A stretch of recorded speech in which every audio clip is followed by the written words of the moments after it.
That hurt. I'm tuned in like crazy, and I'm pretending like I know what they're doing, and I'm, articulate and intelligent. Greg's a bitch. That's all. I find them offensive as hell. I've never been a fan. Yeah, fuck that. Ooh, terrible! Bad! Not bad! Oh, pretty good. Okay, decent, fair, great. I loved it. This sucks. Yeah, you really gotta wonder how the stuff gets made.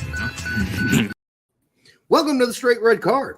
All of you joining us today is our friend Taylor. Now, Taylor's never been on the show before, but you all know him as Berlin Amerikaner.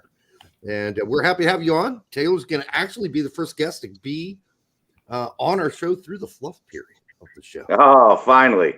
Yes, yes. So how are things there in Berlin, by the way? Let's get that out of the way. It's great. I'm looking forward to the turd writing something because I know where his wife is right now. Is that why you had to close the door before the show started? That's right. No. Thankfully, unlike Derek, at least you're wearing pants.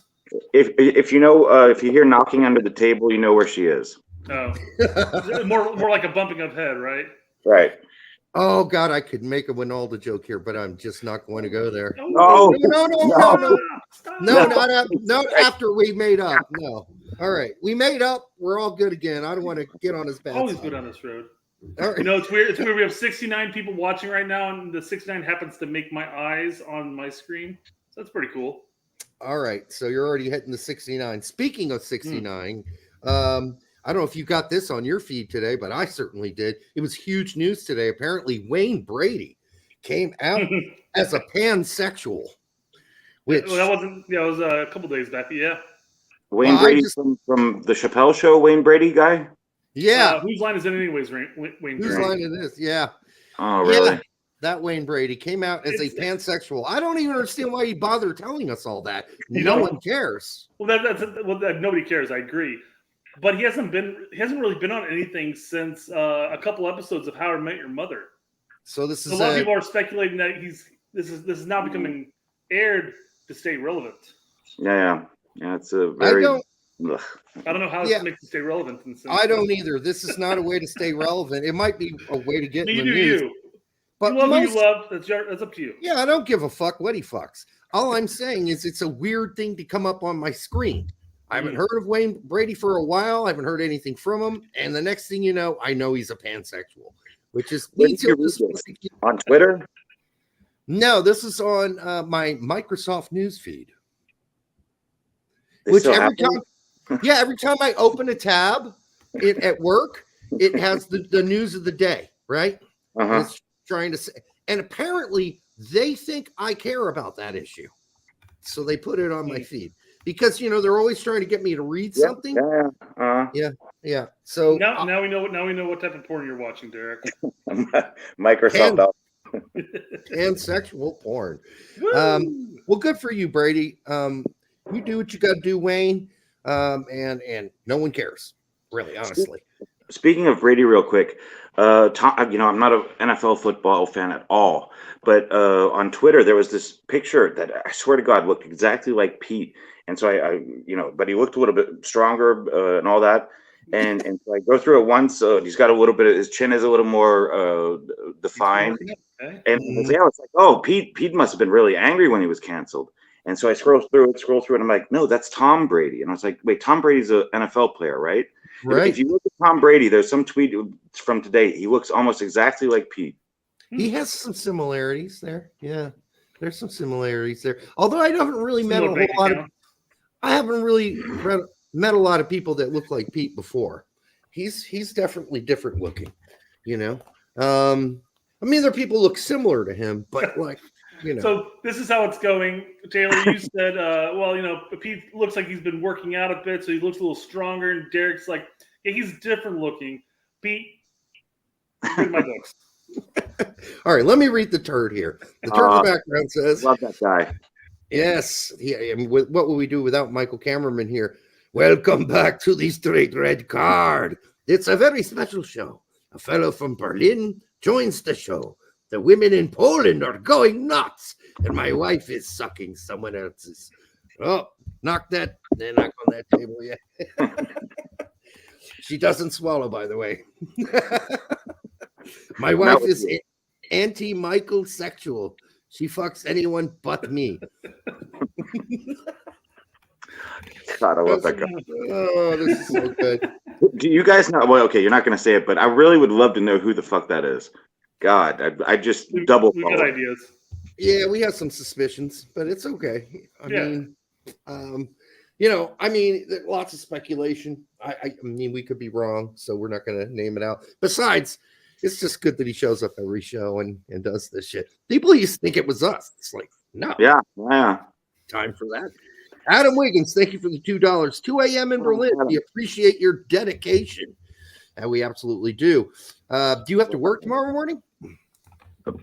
I work at 12, so I'm a private coach. So I start private training at 12 till 4. Then I'll either have practice or have double practice. It's that my day starts at 12 and normally ends when your show is over.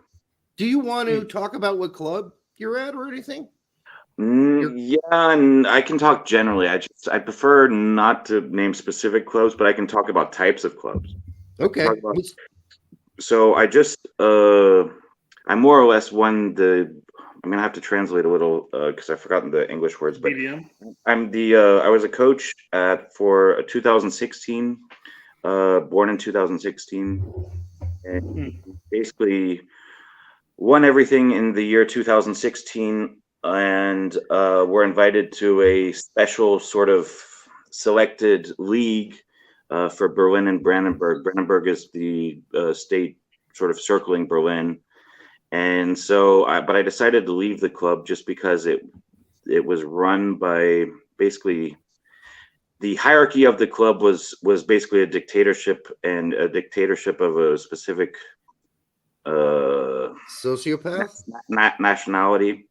And so I was just like, fuck it. And so I told my peers who had invited me to the league, is the invitation for me or for the club? And they said it's for me. And so I moved to a different club. Nice. And so I'm starting from zero. But what was really gratifying, especially as basically the only American coach in Berlin, was that all the coaches had faith in me that by the end of the year, we're not going to be last. We won't be first, but we're definitely not going to be in the bottom third. And that's the most, I mean, obviously when you're talking about kids at this age, winning is not important. Winaldo's would come at me for that, but for this age, it's absolutely not. The most important thing is learning technical ability and understanding the game.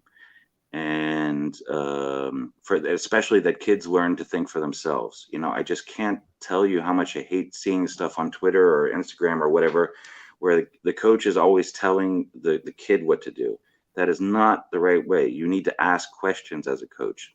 So the child learns how to think in soccer, especially technically at the same time. So your style is to sit off on the sideline and drink a beer while they play. And a cigarette. You make them run sprints afterwards, right? I'm angry here. No, I mean, this is really weird. How do you get a job, Taylor, out of nowhere when, prior to that, you had really no coaching experience? Actually, I'm wearing my Seeds of Peace 1999. I'd always been involved with volunteering with children, just because I see it. It sounds corny, but I just, especially after let's call it the past couple of years, it's just why yell at somebody when you can try and help a child learn to think for himself or herself. And so I've been a coach basically for 15-ish years, something like that. Okay. So you do have experience. All right. I figured there might have been something I didn't know about there. All right. Yeah, no, that's cool to know that's a success and that's going in a positive direction for you. Hey, thanks for coming on the show and sharing what you know about German soccer, which we'll get to later. Lots to talk about. Just to interrupt, but I also have an eye on all Americans in Berlin that are under the age of 12, almost. Well, you got to be careful how you say that.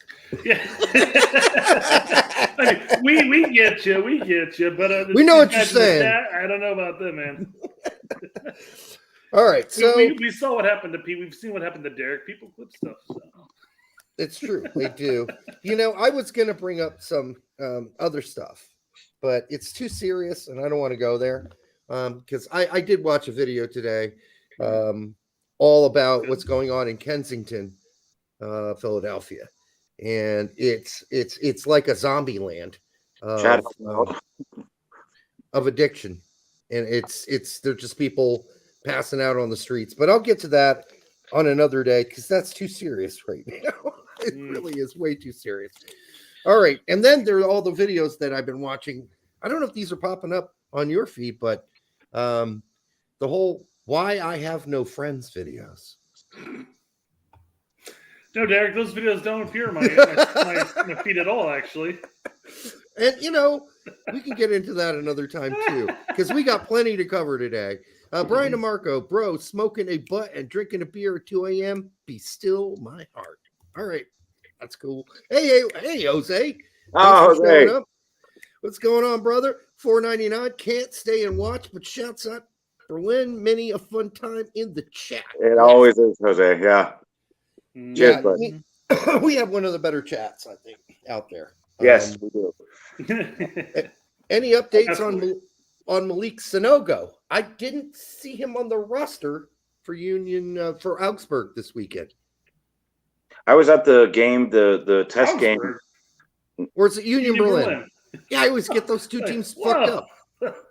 Must be the colors. I was at the test game against Bergamo last Saturday or Sunday. Mm-hmm. I decided to bring my girlfriend, and I received tickets from some parents who had thanked me, and I was all excited, and she was really excited as well. She's like 5 foot, I don't know, 4, 5 or something like that. I'm 5'10". I couldn't see a damn thing, but because she's so small, she could go down into the crowd and sort of wiggle her way to the front.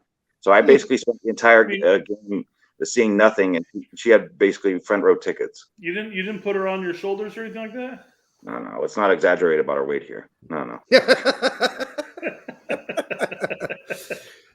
So no updates on Malik Sanogo, just simply because I didn't. Second preseason in a row he was with the A team, but I'm assuming he's back down with the youths. The youths? Probably because he, like I said, he didn't make the 18 this weekend for Union. Although we did see Pifak and Aronson make that 18 and get to play. We won't review the game because we're going to do that later. Al Weinstein, $4.99. Thank you, brother. Viva el Berlin Americana. Bravo. Yeah, bravo. Yes. Thank God. Yes. And Al, thanks for all you've done over the it's been how many years now we've been on this show, but thank you so much for always being there and being supportive. All right, Brett, let's start some the shit you've got going here. Well, I guess one elephant in the room. Let's talk about Tact. He's back. He is back. We talked about this on Thursday. He wasn't back on Thursday, was he? No. He came back yesterday. A day, yeah. So yeah, he's back. Yeah. He is back, and the show goes on. I think he explained it perfectly, so we don't need to explain it. And if you haven't watched it, go to Tactical Manager, and he'll explain what the fuck he thinks happened. Mm-hmm. But yeah, it had something to do with the betting stuff. Definitely something I couldn't tell you, but we already knew here. And Bet Online for whatever reason, and that's why Pete's shows, I believe, are all also chopped back to where he didn't have Bet Online on his show. Now, how they're breaking the rules, we don't know. We don't know if Bet Online's not certified on YouTube, and that's why. But you know what, Brett? We dodged a bullet on that because we were offering. Yeah, we're happy. Yes. We're happy with KY, Wonder Boner, and Cold Guard. Yeah, we'll take those all day of the week. Yes, and they certified BB, Better Business Bureau A+ certified. They have their Google AdSense. Certified or whatever that Tech was talking about. So. Yeah. Well, look at this. Look, it's a new rendition of us, Brett, and you've got KY on your hat. I showed it to my mom. She's like, Brett's a Kentucky fan? It was hilarious. She could. Yeah. Yeah, I Yes, did. he is. I was hoping she didn't see the Vaseline sticker on my hat on this thing, but yeah, because then she might be she might be able to draw some, some sort of correlation there. Adam Wiggins for $5. Apparently, Reagan Marino was responsible for getting him banned. I know what you're saying there. I don't know about that. I mean, we don't know. No one can know for sure, right? Sure. It's what he basically. You can go back and watch his show for explaining it all. But he basically specifies that nothing was spoken until a specific tweet went out. But he's never specified a specific person. That's important. Right. Right. So, I even did a poll on it. No. 51% thought it was the U.S. soccer. 20%, 30% said it was a bot, and I said it was Apple. Nobody even considered it from a particular group of soccer fans. Interesting. Yeah, I thought the USSF was like far-fetched. It wasn't Berhalter, it wasn't USSF. Pretty much, and Brett can attest to this. I figured out exactly what it was. Like, yeah, you're pretty spot on. Like a day later after it was announced. Yeah, after we talked about it. I assumed it was just an error through the algorithm. That was my take.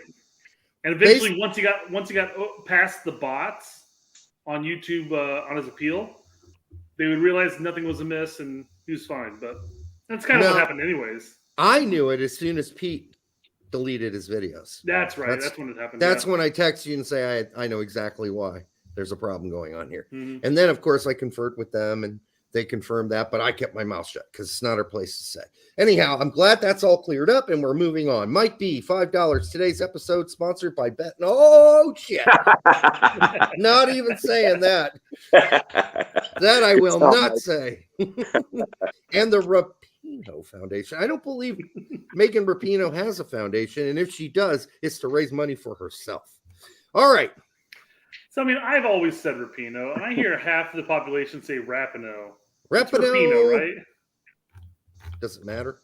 No, but I mean, I'm prolific on mispronouncing names, so I assume I'm wrong, but I'm pretty sure I've always ever heard of Rapino.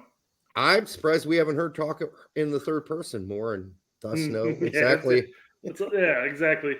That comes later once she's finally retired. Megan Rapino really likes the ball played straight in front of her so she can run onto the ball. She's the best. Megan is one of the best players on this team. All right. What else we got, Brett? What about beers? What about what? Beers. What beers are we drinking? What are you drinking, Derek? Okay, yeah. So today I'm back to the Leffe, which is this. All right. It's a good Belgian beer. I'd say it's around a 6 if I were to give it a rating. But this weekend I had the Westvleteren. Westvleteren. Supposed to be the best beer in the world. And I thought it was for a sip, and then it wasn't. Like, it's too heavy. I could really taste the alcohol. Yeah, it gave me a warm belly. My dad was like, God damn, I think I'm going to get fucked up from half a glass. And it's strong shit. There's no doubt about it. It is 10.2 alcohol by volume. It wasn't that great. Yeah, wasn't that great. It was good. Don't get me wrong. I don't think it's a 9 point. It's a 99.9. When you're getting into beers that have like it's double digits. It's at that point it's not really about the flavor. It's just about getting fucked up, right? No, it's about the flavor, Brett. It's Belgian beer. All right, and then there's the Grand Cuvée that we had from Carolus, which is called the Cuvée van de Keizer, which means the beer for the king, and it is quite good. It's a dark imperial dark, very good beer. I'd say it's better than the other one. Anyhow, so that's what I'm drinking. Derek, I would like you to try backing up into your own face of Butthead and see if you can meld your faces together. No, but it's not working. That would have been too good. Here we go. I just think that's your hat. All right. No. Am I up? Taylor, what yes. you got? What you got, Taylor? First, real quick, Chris, I saw what you wrote. You know what I think? So this is a Berliner Pilsner. It's what basically a lot of East Germans drink, actually. And as you can see, there's a cap on it. So in Germany, the way you open it is there's a lighter here. You do like this, do like that. Voila. You have your beer, nice and cold. Cheers. Cheers. Are you gonna pop that top on your countertop or anything? She's being quiet right now. Just quietly mouthing it. All right. Yeah. Brett? Well, what I are you mean, drinking? I polished off my bourbon already. God, what are you going to drink? I'm into vodka and Sprite now. Oh, Okay. Oh, first class. Vodka. That's Bloomington. No, it's even less. It's even less than first class because it's vodka and Big K soda. So. Oh God. Well, Not you only, know what? not only that, but it's also Skull and Big K soda. So. We really went with the dregs on this one, guys. All right, cirrhosis. Let's move on to the next topic. Yeah. As I went and I went to the liquor store and I bought Dark Eyes because the CVS doesn't actually carry. Well, nobody carries Kamchatka anymore. You can't buy Kamchatka. So it's like Skull or Dark Eyes for the cheap of cheap. And the guy that's checking me out. He goes, "I've never had that. Is it any good?" I'm like, "Well, it's like the bottom of the barrel of crap, but it's like dirt cheap, and I get fucked up." So maybe they took Kamchatka off the market. And we can only contemplate why, because it's probably killing people or something, making them blind. I believe I would be certified blind at this point if that were the case. And half of the Bloomington vodka drinking population, because that was the cheap vodka choice when I was there. In college. All freshmen and sophomores are blind. Yeah. Yeah. And then the beer, you would go and get. What was the cheapest beer in Bloomington? Keystone Ice or Keystone. Yeah, Keystone. That's right. Yep. Back in the day, what Taylor? What you guys drinking? We're all IU grads, by the way. Oh yeah. Well, I'm masters. I went to Earlham College. When I went to Earlham, though, as a 17-year-old, I spoke with a German accent, and I said, "I want my German beer, and you will give me my German beer immediately, or I will not be happy with you." And so the Indiana guy, he had never heard a German accent, and he was so freaked out. He would always sell me beer, even though I was like 18. It worked. Wow, people are intimidated. Try that in a small town. I went with a little Hitler. Oh, Brett. Hit song. Wait, it wasn't a small town actually. It was Richmond. That's right. Richmond. Yeah, he said he went to Richmond. He went to Earlham. Yeah. Earlham is in Richmond. That is a small fucking town. No, oddly enough, that was the only college that scouted me. I was like, no, I'm just gonna go to IU and forget my soccer playing career. That's what I did too. I'm just like, nah, I'm not going to some small fucking college. Sorry. Let's bash the Quakers. Go ahead. We can't defend ourselves. All right. Well, we got some language videos. We've already done French. We've talked about that ad nauseum. Derek always talks about grammar. He's the grammar Nazi of the show, so we have to bring him some form of language here. Okay. I feel. So here is we got some Brits, Americans, and some Aussie. I think it's Aussie flag, is it not? What is that? No, that's Australia. Okay, Australia. So yeah. And they're all going to say the same phrase. And there's going to be a mystery person that follows up with it. All right. See if you guys catch this. A little bottle of water, a little bottle of water, a little bottle of water. A little bottle of water, a little bottle of water, a little bottle of water.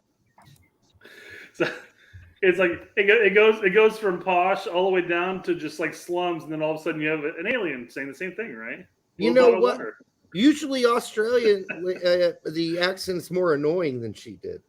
So maybe she's posh in Australia. I don't know. Do they have a posh in Australia? A little bottle of water, a little bottle of water.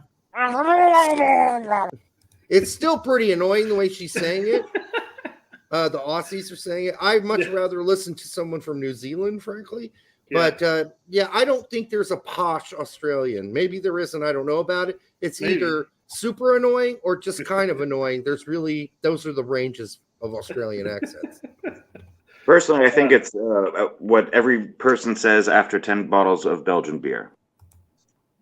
pronounces it. Oh, okay. I would know something about that, but not 10. The turd in the background. I guess my wife isn't on a scouting mission in Germany. Isn't? Are we sure? Oh, she's scouting, all right. Yes. All right. Well, I guess while we're talking about languages, we have a second language that Berlin put me onto here, and this is in German. So, Derek, I want you to good luck. Translate this as best as you can. We'll see what the Google Translate says. Oh yeah, mach's weiter. Go for it. Oh, I'm not fucking. That's way too long. Let me see if I can get the gist of it, though. So somebody's getting sprayed. Mullen's getting sprayed. That's the spritz part. It's not for the mindset play. Blah blah blah blah. Yeah, what's Gildstaffer? I don't know that one. You haven't said a single word outside of spray. Well, I'm just trying to get the general feel for what's going on here. I get you. You want me to read all this? God damn it. No, get your gist and tell us what it's about. I don't really know. Somebody's getting sprayed. It's Mullen who's getting sprayed with the whatever here. But a little bottle of water, apparently. Yeah, it doesn't seem to be that big of a deal. I don't really know what the hell's going on here. Working the flow. I don't know. I don't get it. Somebody else tell me. Come on, Chris Carey says Taylor. From German. I took last year. Taught me nothing. Okay, well here's the translate according to Google, and I think Taylor, you said it's actually worse if you properly translate it. No. If you want to intentionally not translate it properly. All right, Derek, read the translation out loud. Homo comes on Mullen. For this, he has to be banned for at least 2 games and pay a hefty fine that hurts even an overpaid footballer. I can't. The best way to punish him is to dissolve his employer. What the fuck? Well, that's the Arbeitgeber at the end, right? That's his employer. But I would never have even thought that this is what we're talking about here. But yeah, okay. Either Bandit actually read the translation beforehand, or just guessed properly. Apparently, yeah. I don't think spritz means cum. It's very gay. Whatever's happening. I mean, spritz can mean cum, but it also means squirt. Yes, he squirted on him. Right. What did he run the translation through Pornhub in Germany? What the fuck? Basically, yeah. Oh man, but Derek, you're complaining right now, but I remember us 10, 15, 20 years ago on Big Soccer waiting for any single fucker who could speak a language and who could translate something for us on Big Soccer so that we could understand what the fuck was going on with the game. Do you remember that sort of stuff? Oh yeah. And now we're complaining about he came on him. Yeah. Well, we're not complaining about it. I mean, they do them. I mean, seriously. I happily will take Google Translate. It's actually pretty good generally. Yeah. But this is pretty poor. I think one could read this and figure out that he's not coming on. No, he squirted on him. Isn't that crazy that, what is it? 2011, 2012, 2010? We're all hanging out in Big Soccer? That's fucking crazy. That's like forever ago at this point. Look, that's how. Chris Gary, I'm reading all your messages. Trust me. I just trying to avoid Rapino. Yeah. I guess while we're talking about spritzing or whatever that was translated, I guess we pull up the next animal clip of the week. Okay. Right? Mm-hmm. So here's a female leopard wakes up male for attention video. She's being a little subtle. He's like, hey, excuse me, wake up. Wake up. I'm not playing audio. There's no need for it, really. No. Is he going to spit? He's like, oh, my God, what's happening? I just got it. I had a wonderful dream earlier. Oh, what's happening here? Oh, okay. Well, all right. Although Jesus Christ. So God. So we've all seen that porn clip, right? I think we just witnessed the first animal accidental wrong hole video, right? I don't know. I don't think so. She got angry. That's just fucking cats, man. you never know. That's not a face of somebody that was looking for some entertainment there. And whoa, wait a second there. She's just having mood swings. Let's just put it that way. All right. These animal clips are always pretty fun. Yeah, that one was almost obscene. Thank goodness it ended when it did, right? Yeah. Yeah. All right. Well, I've got the world's best rock paper scissors video here. Now, as we're about to see, it's a gentleman playing rock paper scissors against Jack Daniels. Okay. And Jack Daniels brought his children apparently. Yeah. People say I got it. Whoa, can't believe that. So he lost. But he lost, and he's drinking the baby Jack Daniels. I don't understand this. All right, dude, this is fucking weird. Rock, paper, scissors. Oh, I lost again. There's scissors on the bottle, no? Yeah. Yes. Jack Daniels is always scissors, man. You can't figure that out. But why is Jack Daniels letting him drink what I can only imagine is either his children or his very small siblings? You're making this familial. It's not. The dude just wants to do shots of whiskey. All right. Yeah, this is quite weird. I don't know how I describe that. It's almost existential. It's deeper than we know. That's all I got to say. Seth Floyd for $4.99. Maybe Olmo will help his team come together. The BJ man would be proud. Okay, I got nothing for that. I got nothing. I'm always on Chris Gary right now. Jameis is better. No, there's so many better whiskeys, but okay. Yeah. All right. Well, let's dive into something a little close to home for the Hoosiers in the room. There's a couple of you in the chat, I'm sure. Yeah, I'm half Hoosier. Yeah. I guess I am very too. accepting of you. Yeah, thank you. And they claim negative things about Indiana. We're very accepting people out here.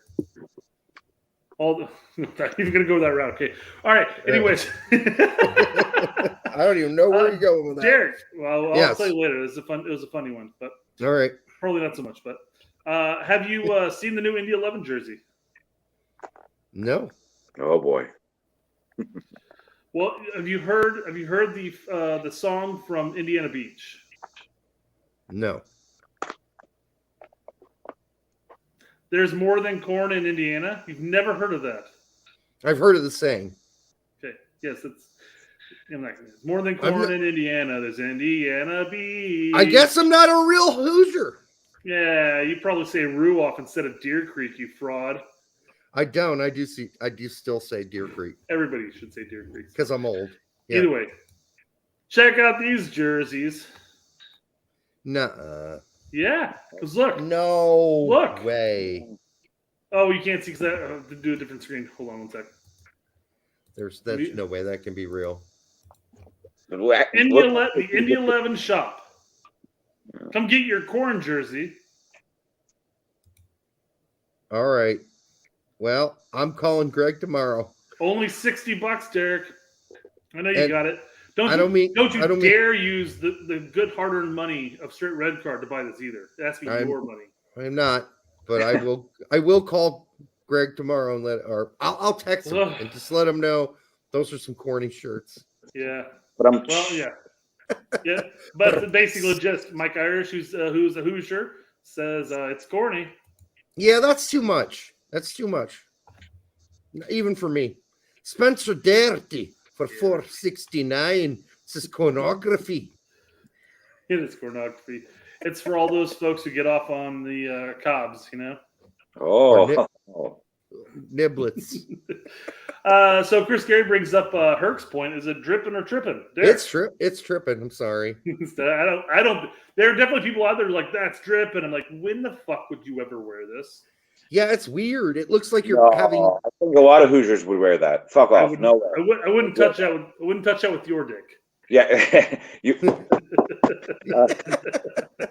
No. I think a lot of Hoosiers would wear that, like real Indiana boys, definitely. Maybe. Sure. Yeah, maybe. In a sense of irony, perhaps. Maybe. I mean, is there any other jersey that has an Indiana like state flag, not state flag, but the state on it? You mean the city flag? You mean? Well, yeah, the state flag. The state flag. Or the state. The state. That's not the state on it. Okay, yeah. I mean the state. Well, yeah. I mean, I don't expect Indy 11 to actually be trotting out onto the mic to play with this jersey. Okay, I feel like this is a cash grab, and they're going to make all but $600. No. Can we bet on that? No, and I can absolutely. People will be buying this to wear it. Ironically, you should bet on it, Brett, because I can actually find out what the figures are. Okay. No, I don't want to lose money. I know there will be people that will buy this. Okay. My whatever, my $600 is a joke, but there definitely will be people who want this for whatever reason. I mean, listen, if you would buy it just because it's weird, right? Like, this is fucking weird. You wear this and it makes it look like you have yellow muscles all over your body.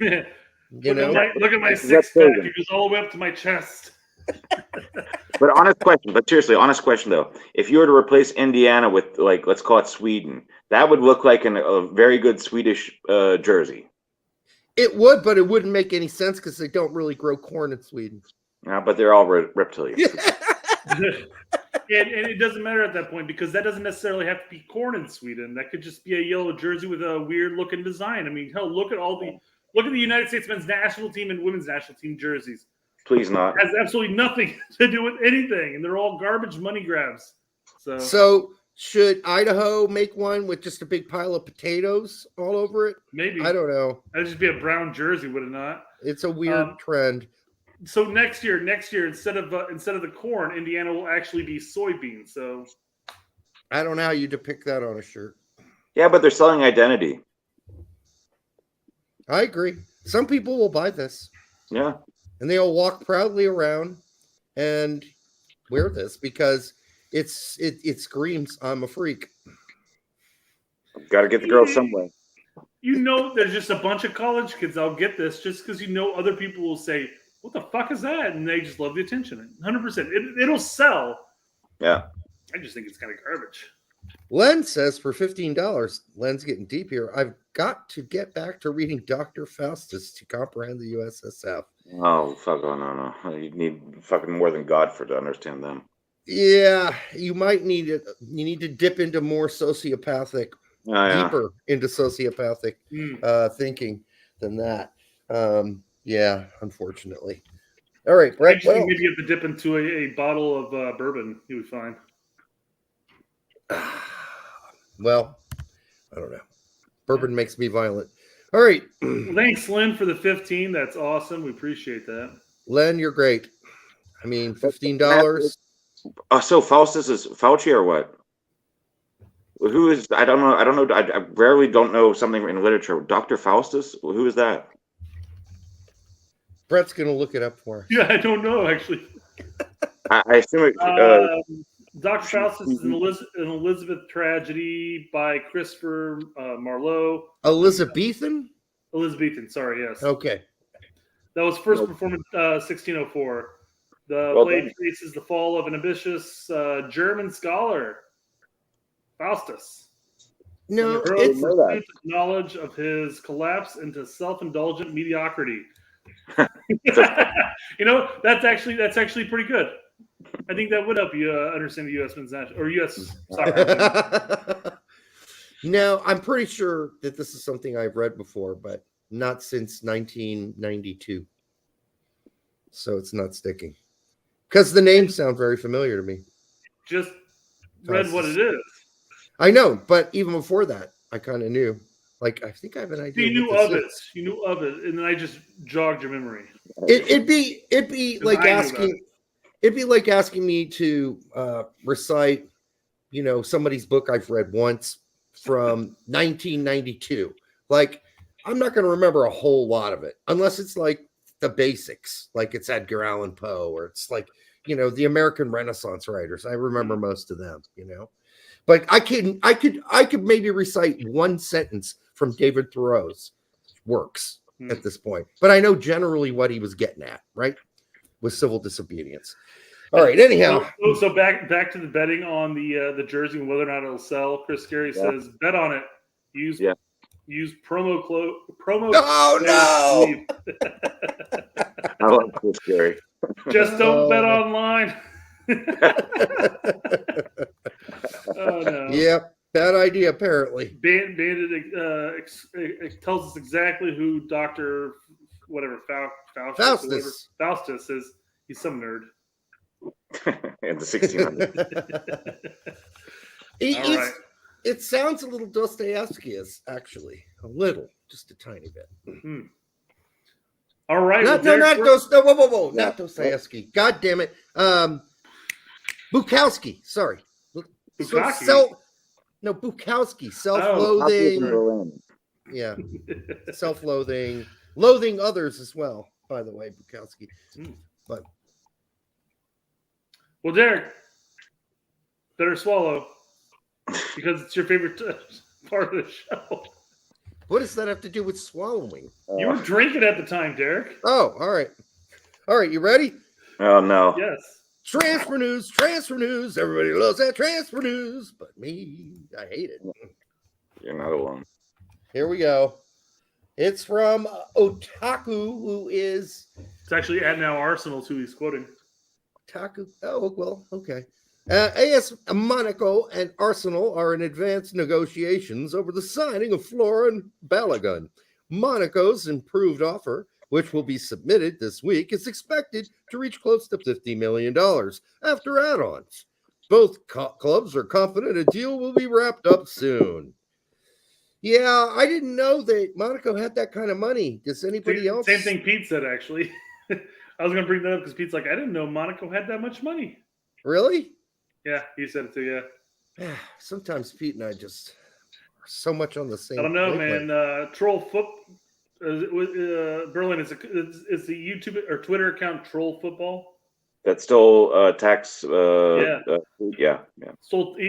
He stole. The person stole one of Tax's tweets about Neymar going to Saudi Arabia, and like word for word, and even used the same fucking video that Tax used. Yeah. It was funny. So I bring this up because you're stealing Pete's comment. Taylor, Monaco got 50 mil hanging around.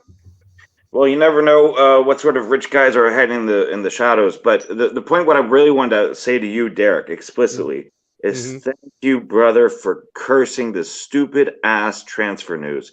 God damn, I fucking hate all this Twitter jack off shit that is always going around on Twitter, and all these fucking idiots are always liking, retweeting all this shit, and I'm just like, oh my God. We've been on here through Twitter that Tyler Adams is going to Chelsea. So yeah, you know what?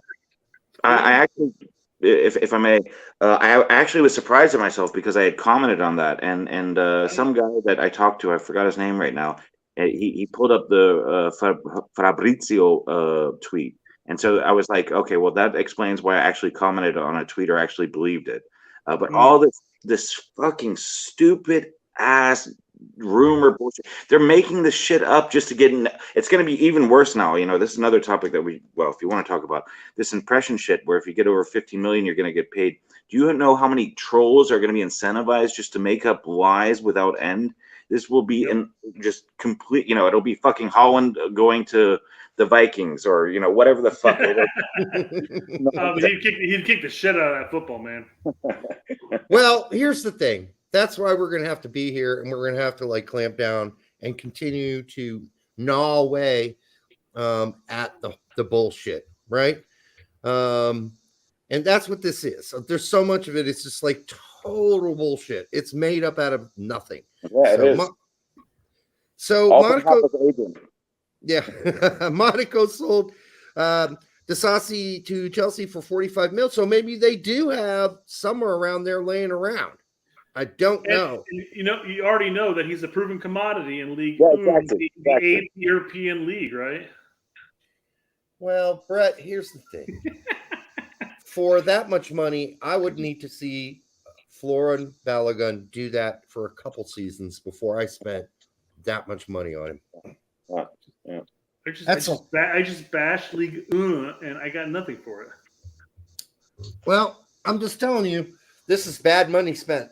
Because if he has a bad, it's made up. It's made up. It's not spent. It's made up. It's just complete fiction. It's like worse than Playboy fiction. Well, let's just say if it was actually real, that'd be bad money spent.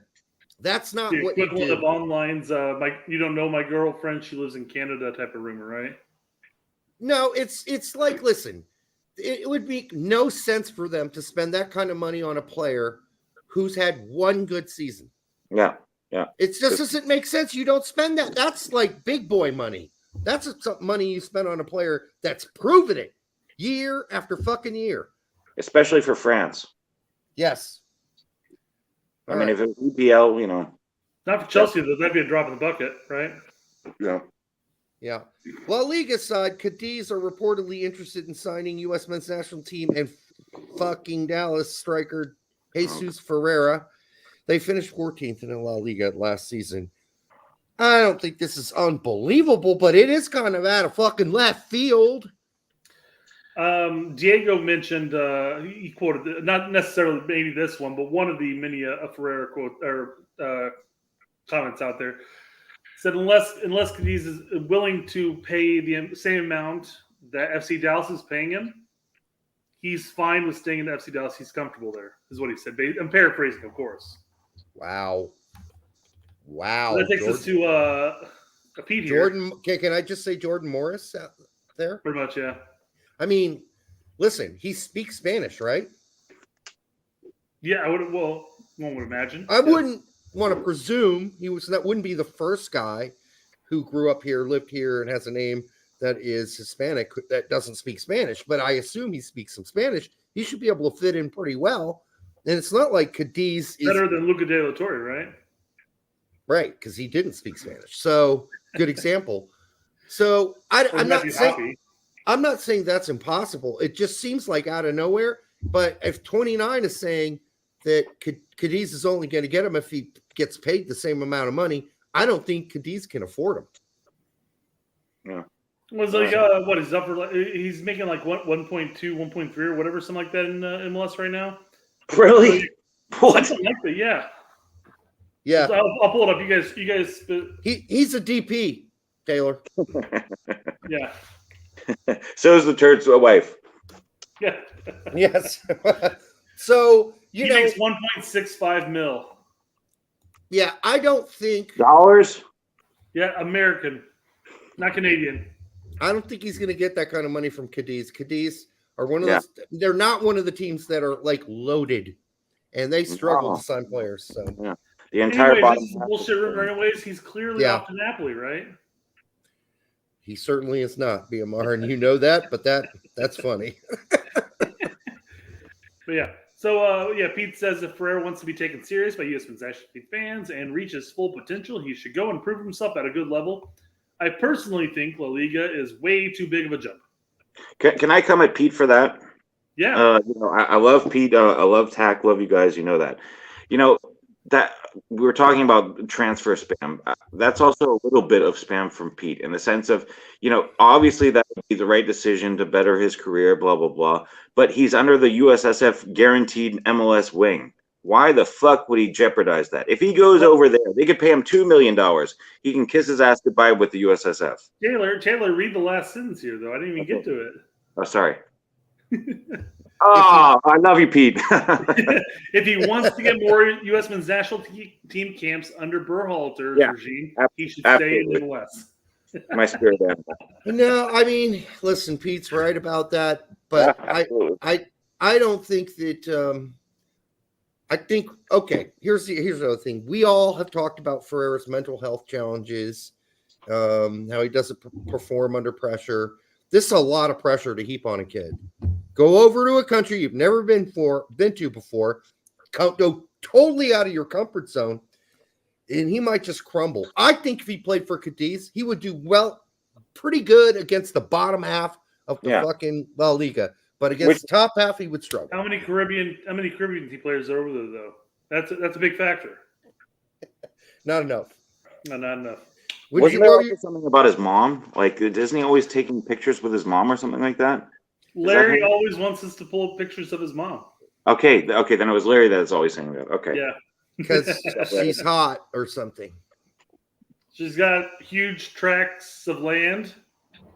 Sorry, there's a Monty Python joke if anybody gets that one. She collects globes and she stores them underneath her shirt. Yeah. All right, what else? This is why kids are looking to USL. We already know why. We know why. Per sources, the Quakes have declined all the offers up to this date that Bologna has put on the table, as they feel Kate Cal is worth more than reported transfer bids. The transfer looks unlikely at this point. However, Bologna is still interested. I want to see if it says it here, because somebody had mentioned that in the rumor that the bid was like 5.5 mil. Oh, it's not in here right now. How bad is inflation in America? Jesus Christ. Really? Yeah, the rumor is apparently it was like 5.5 mil, and he's got like 2 assists this season so far. Yeah. No goals. By the way, Brett, the money. Brett, wasn't that the guy that Fabrizio crushed? Whoever the poster was, or the tweet guy was. He was going at Fabrizio really hard about being wrong about Adams, and then Fabrizio tweeted like that guy Fabian. He wrote back in December or something like that. If 2 players don't go to Liverpool, I'm going to delete my account. So it was Bellingham and another English guy, and it was such a fucking soul crush. Just like. He still has an account. Yeah, but he's just being dogged so bad. Oh, yeah, no, that's good, because I like that the guys that are out there for the clicks only, get hit occasionally. Yeah, me too. Okay. Jackie says no. It's $3 million if they buy him. Is what they're offering. Take the money. Listen, whatever it is. It's going to be a challenging move for Cade Cowell. I think in Italy they will figure out he's a one-trick pony. And what are you talking about? CONCACAF hasn't figured it out. Why would Italy figure it out? No, CONCACAF's MLS has certainly figured it out. Nobody lets him cut inside and take a shot anymore. Yeah. It's over. Those days are over. So if everybody, come on. Yeah. So anyhow, yeah, it doesn't really make a difference. He can stay at the Quakes. I don't think him going to, Italy is going to make that big of a difference for him right away or anything. So it's okay. He can wait another year. Mm-hmm. Start scoring some goals in MLS. All right. Let's start there. Yeah. Transfer news. Everybody loves that transfer news, but Derek. All right. Yes. Bournemouth are happy to seal a deal for Tyler Adams and have agreed to meet his release clause like Chelsea did previously. Talks are taking place. Other clubs are also keen, including Liverpool, but no sign of them making a bid at this moment. Oh my God, more horseshit. You got to be fucking kidding me. Apparently Liverpool. You go on your rant about Liverpool. Go ahead. No, Liverpool are not signing Tyler fucking Adams. It is not happening. It's not going to happen. Bournemouth? Chelsea were this close, Derek. What kind of money does Bournemouth have compared to Chelsea? And that deal didn't get done. You're going to tell me Bournemouth? Well, Bournemouth has apparently, according to a lot of people, and this is even Men in Blazers. This is Fabrizio. Oh, Men in Blazers. Oh, yeah. There's a bunch of guys. Yeah. So, anyways, even Fabrizio. There you go. You happy about that one? Even he has said Bournemouth have met the release clause, and they were offering roughly about 25 mil for Adams. Can we talk about where we think Bournemouth are going to finish in the Premier League this season?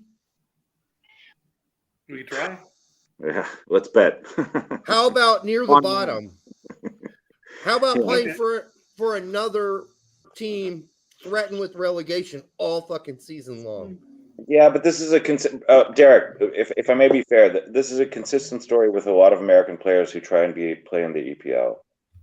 Let's bring up, Sargent is, my number one contender, but some players are relegation players for the EPL. There's nothing wrong with that. It just means they're going to get a lot of commissions on transfers for a small amount. Okay, but that's where Adam's level is right now. Okay, well, here's this. As a newly branded Leeds fan as of last season. My pity. Oh. Yes. Seriously. Let me just talk. Hold on. Brett, before you pity me, I'm going to give you more reasons to pity me. You ready, Brett? All right. No, I don't need any more. Sorry. So last game, Nanto said, I'm not playing.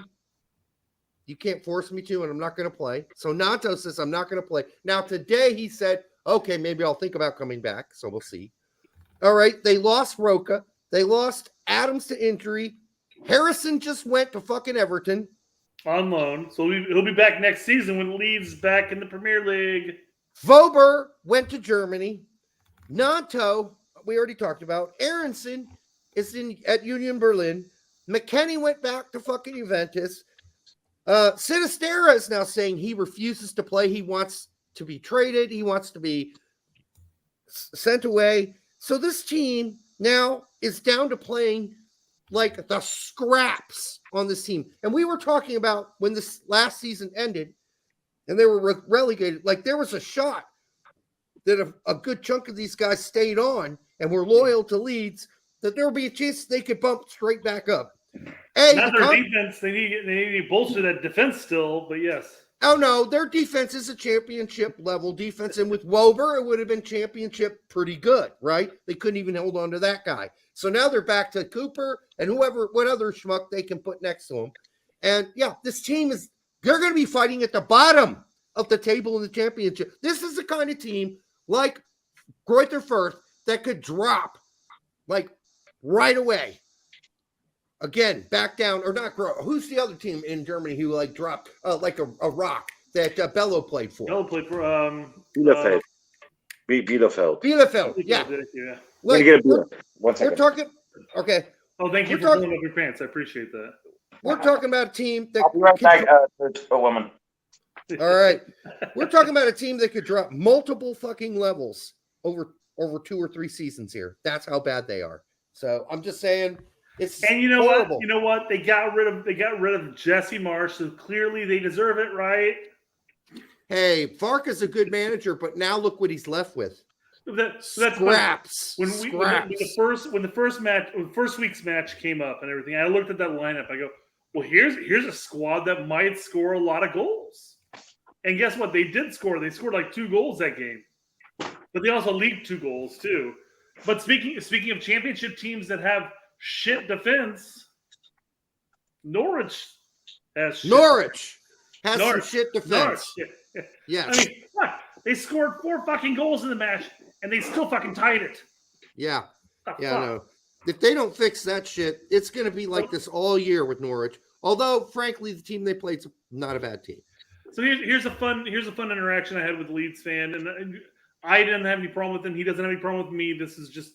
He's actually responding to Tact, who Tact is posting a tweet talking about the different American players on different teams and where which matches are being played, like over the next day or 2 or whatever it is. And he says, why do Americans obsess over American players? It's weird. No other country does it. Normal fans support a club. Oh, yeah. Okay. So I said, some people are club over country. Some others are country over club. Some are able to do both. Yes. Most of us have a club that we follow religiously, but then we follow our national team players too. Mm-hmm. And could I go? Go ahead. Go ahead, Taylor. Go ahead. At South Stand Leeds, Americans are even worse than that. They obsess more over Americans who aren't even nationalized as Americans than Americans. Yep. Dual nats, we won them all. What? They're like Pokemon, right? Yeah. Yeah, okay. them all. I don't. Pokemon's not in my wheelhouse. It's not in mine. It's not in my wheelhouse either. I just know I know the gist of it. But if we were to look at the national team, Balogun, I have no fucking idea why he chose USA at this point. Weah, Dest, probably 4 or 5 others that I'm not remembering. Musa, yeah. I mean, they were all much more obsessed about acquiring these players versus concentrating on the players they had. And I'm going to tell you worse. I'm going to tell you why. The reason that Americans are obsessed about those players and just Americans in general playing in Europe is because we're not even close to winning a World Cup yet. And I think we're obsessed with getting good enough to at least compete for a World Cup. Maybe not win one, but at least compete. It's the overall quality of our pool. And you can look at the established countries. Even they do it to an extent for very elite options. They are like who's the guy that was Brazilian that ended up playing with Italy years ago? Well, there's Brazilians that have played for Spain too. I can't think of his name, but he's a striker. And I want to say he played for Juventus, but I'm not 100% positive now. But even the established teams focus on dual nats when the dual nats can improve their team as a whole. Now the problem is that the United States national team. Looking at Dest, looking at Flo, looking at everybody that we just mentioned a second ago. I mean, those are players that are improving our pool as a whole. So yes, we're focused on those players too, over the established players that are coming up through MLS that are going to keep us at the basic level. You know, we haven't had a successful left back in like over a decade. Can I say this, Taylor? The reason that Musa picked us, Balogun picked us, is I think when they look at it long term, I don't think they really believe they have like a solid chance at being a regular England player. Number one, whatever connections they have to the United States seem pretty minimal. Mercenaries. Yeah, they're mercenaries. But they got a U.S. passport. I'll take it. I'm not debating there as to how American they are. I'm questioning why Americans care more about people that are not remotely interested in becoming an American for the first 3, 4, 5 years, or becoming an American soccer player, just to be clear, versus trying to change and develop what's happening in America. No, they should be a youth coach in Germany, yeah. They should be obsessed with both. They should be obsessed with both. That I can agree. I'm obsessed with both. I think the vast majority of the players who some will classify as mercenaries because maybe they felt like they're more of this nationality than this nationality. We have this all the time. We have this with the Mexican American population. We have it with the German Americans in Germany, you know, and of course we have occasional ones like in Holland, of course, and then in England. But for the most part, I mean, yeah, these people are raised in a culture where they're probably going to lean one way more than the other. But my concern is once they pick the United States, how they act as a player and represent us going forward. I agree. There's some players that have dropped the ball massively and they got shit canned quickly, whereas others, you look at somebody like Jones as an example. You have a slew of people who absolutely loved playing for the United States national team at that point. I love Jermaine. Jermaine was an outlier, to be fair. Sure, definitely, he was definitely ahead of the game in that front. Brooks, I think, has served us well up until. If only Berhalter didn't get. He served us well up until Berhalter hated his guts. Bring Hudson back. No, but nobody would have predicted us actually sitting here going like, maybe if Hudson was rehired or was hired instead of Berhalter. I'd take Vlatko over. Maybe BJ. Maybe if BJ was hired over Berhalter. Vlatko? Anybody that has a whole different take on players. Anybody that doesn't offer the poison that Berhalter does. Fuck this strategy. I take no strategy over a poisonous coach.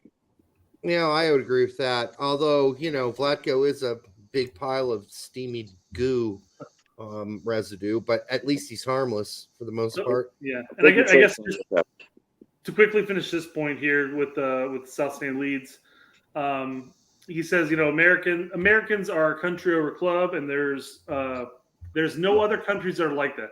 And I've got to say a little bit of BS on that front, because I imagine there are plenty of other countries out there. Yes, I can name them. I imagine. You want me to name some of them? I imagine Japan's looking at all the Japanese players that are playing in Serie A and following those clubs while those players are there. We're not a specific outlier in this front. This Basically, is baloney. Anybody who's not a major player in Europe is doing. I bet you there are Brazilians following all the Brazilians in Europe. That's true. So there, Australians are very much like this. Canadians are like that. Yeah. You mentioned the Japanese. There are plenty of other countries who are obsessed about their national team getting better. We're not alone. We're not the only country in the world that does it. So let's just stop the baloney. But we should also be honest about it, though. The first thing I do is when I was first with the Chelsea stuff was I was just like, okay, I'm just here for the American. Yes. Just be honest about it. Apart from Derek became a Leeds fan, I said I'm only there because the Americans are there. Once they fuck off, I'm no longer watching Leeds. No, Americans owe a loyalty to Fulham, from my opinion. Yeah, I've got a soft spot for Fulham just because. Always. Yeah. Yeah, I've been watching Fulham since Eddie Lewis was there. So yeah. And then I just got lucky because then Clint showed up and McBride was there before him, and it was just like hell yes, this is great. All right, Eddie Johnson, right? Oh, CJ Ladd, not for him. CJ Ladd for $2. Thank you, brother. 2 relegations will ruin Tits and Ass's career. Don't you think? Tyler Adams' career. Will it? I don't know. No. I mean, I don't think so. I don't think it'll ruin it. But I feel like there's got to be a lot of players that fit that bill, right? Yeah, exactly. It goes back to my point of, he's a relegation player. Well, apparently Liverpool disagree with you, but I doubt that. Transfer news. Yeah, exactly. Horseshit. All right, Edgar Moreno says Malik is not fully. Yes, he is. Malik is not fully fit and hasn't played in a while. No injury, just needs match fitness. I guess people are wondering why he didn't play or get any time at all. But he barely got time too, and Tillman just fucking signed, so I wasn't assuming. I was actually kind of shocked he was on the game day roster. Yeah, he's in the 18. So. Yeah. But listen, we'll get into this later. It ain't gonna be. This is not peaches and cream going forward for either of those two players, based on what we're seeing so far. Yeah, not going to be. But easy. apparently, he played with PSV's second team, so to get that bit of fitness in there, right? So hopefully, we'll see something moving forward. I guess. Speaking of playing for a team's second team. Look, Chris Richards played this weekend. No, fuck off, God. Yeah, this is not good. Yeah, this is not good at all. Played for their U23 team, or whatever it's considered, right? I think it's U21 is what they actually classify that as. But yeah, it's Man United's U21. Yeah. So it's like, listen, okay, maybe they're going to say, well, he just needs to play something. So, but that doesn't bode well. Oof. Yeah. Which is a shame because the very limited minutes he actually played last season in the Premier League, he looked good. Look at this. Apparently he didn't look that great in this match, though. But he's playing on a team where player number 23 or whatever that says doesn't even have a name. His name Trialist A. I wasn't even paying attention. Didn't notice that. Yeah, that's some transfer news. Yes, it is. Who's Trialist A? Is he a dual nat? Can we bring him into the fold? Exactly. Yeah. Oh, don't want to jump into that just yet. I've never seen that in my life. Hold on, I gotta change this view. I hate this view. There we go. All right, so that's the end of transfer news? End of transfer news. Transfer news. All right, what else you got? Well, it's been brought to my attention that there has been an abundance of non-soccer fans dictating how one will fix soccer in America. Oh. This is a pretty common thing where people are like, well, geez, if you want more people in America to watch the sport, maybe you need to do X, Y, and Z. And it's always the same X, Y, and Z. Fuck off. Yeah. Well, everybody knows what we're going to eventually get to, but I wanted to bring up an article first that just came out today. Before we get to that, what I think is really funny about Taylor is, Taylor, you are saying things like, you're use the German expressions now as your exclamatory remarks in between. I think that's so fucking cool. It sounds like my grandfather. Well, I don't even speak English. It's only when I listen to you guys. Yeah. One of my grandfather's favorite words, by the way, Taylor, when my mom would say something, he'd go, natürlich. Ach, natürlich. Ja, natürlich. That's like the German way of saying, shut up, everybody knows that. Yeah. All right, anyhow, that's just funny shit. All right, soccer. Yeah. So Derek, I'm starting to realize with Brett. Wait, just if I may interrupt. Derek, I'm starting to realize, Derek, I think Brett is just here to be a masochist with you. The shit that he pulls up is just to like bring you in pain. I'm seeing what he's doing right now. Oh, God help me. I know. Come on. That's my shtick, all right? I know what pushes his buttons, and I poke. He's doing it, yes. Soccer needs new rules to awaken interest. Watching the U.S. women's team over the past 2 weeks competing in the World Cup while trying to stay awake was an excruciating exercise. Oh, my God. This is by Marshall H. Hey, he has a nickname, by the way. They call him the Wanker. Marshall H. the Wanker Tannic. So one would imagine that, Marshall's like just, like he's a sports dude. He likes to be called the Wanker. Posts a lot of shit. Yeah. In the Minnesota Post, he's a lawyer. So, yeah. Okay.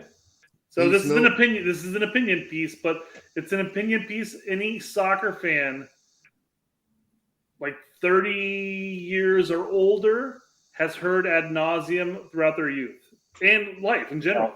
Oh, I don't know if I'm going to be able to get through this. Real quick, let's read Dave's super chat here.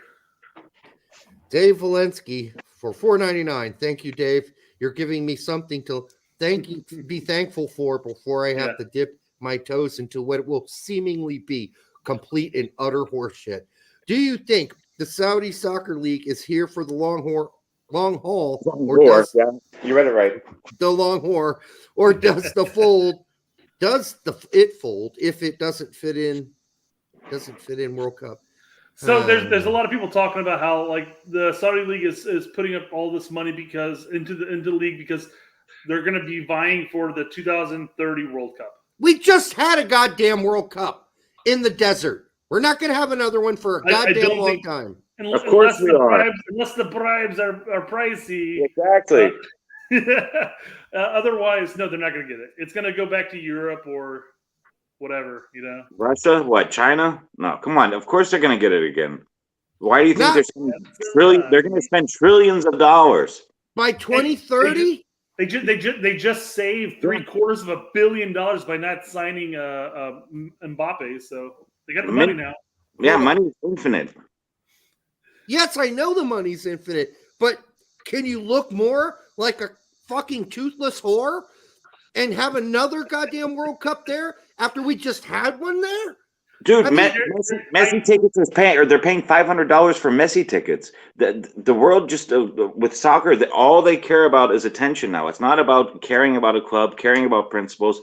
It's all about attention. If you can pay, it's funny because it's a different world with soccer now. I know. Yeah, Derek Ray had posted. I saw the tweet earlier just before starting the show, but he's like, it's basically saying like tickets here in Germany are like $30 or whatever. Yeah.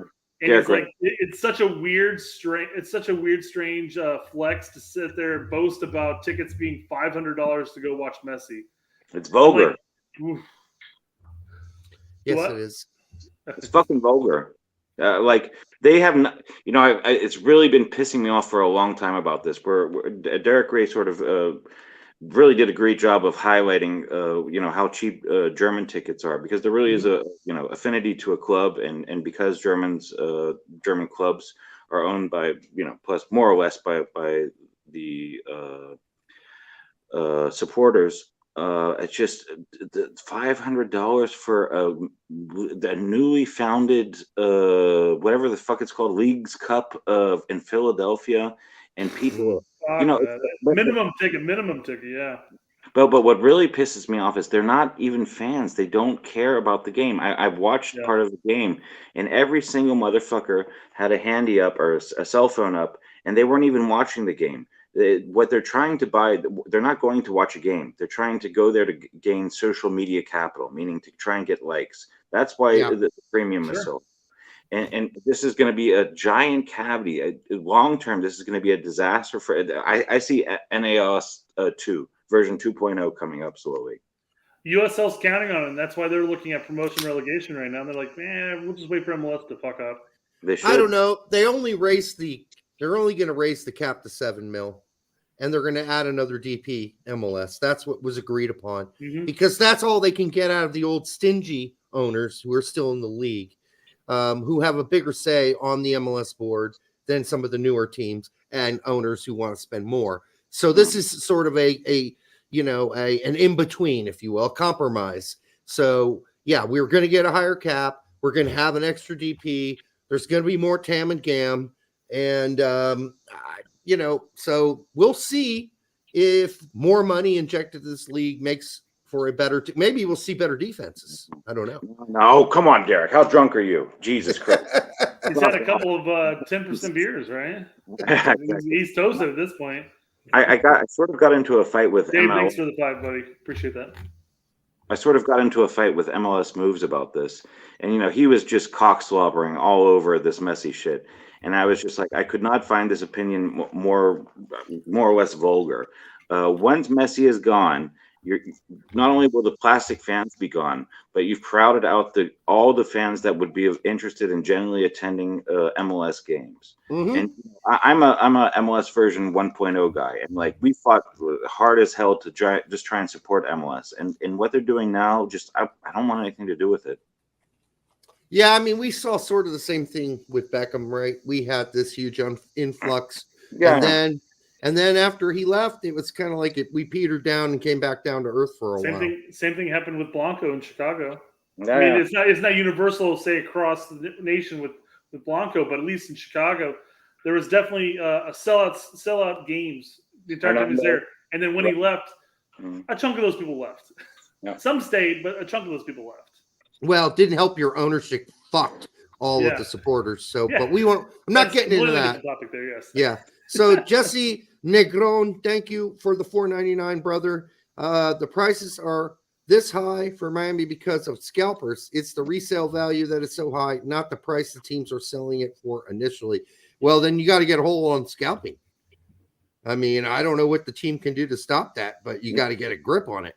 No, wait. That's Jose Negron. I haven't seen you in the chat before, but no, that's not correct. The MLS, or was it ESPN, 2 hours ago, said the online asking price, like what they were selling, was for $400 or $500 or whatever the fuck it was. That was that's what they're selling. Good to know. And even Bayern chimed in, like one of the biggest Twitter groups on Bayern, and they said something along the lines of, "That's absolutely ridiculous." Bayern, one of the biggest teams in Europe, who are able to sustain, we'll call it always being in the quarterfinals at least of the Champions League. Their cheapest tickets are like 15 euros for a league game. I think 20 euros for a Champions League game. It's vulgar. This has nothing to do with soccer. This is oligarchy at its worst. Yeah, no, I'd agree. Taylor, I do want to mention that Jesse Negron is absolutely a regular. He's here all the time. But yeah, I mean, I know that like a lot of times you're there at the beginning and then you gotta go to bed and all. Yeah, he's here quite a bit. He's a regular. Yeah, thank you, Jesse. You are a regular. We love you. Sorry. All right. So, Brett, I can't believe you wrote this article up, but well, the good news is, Derek, I have no intention of making you read the article because I took a snapshot and highlighted the important parts.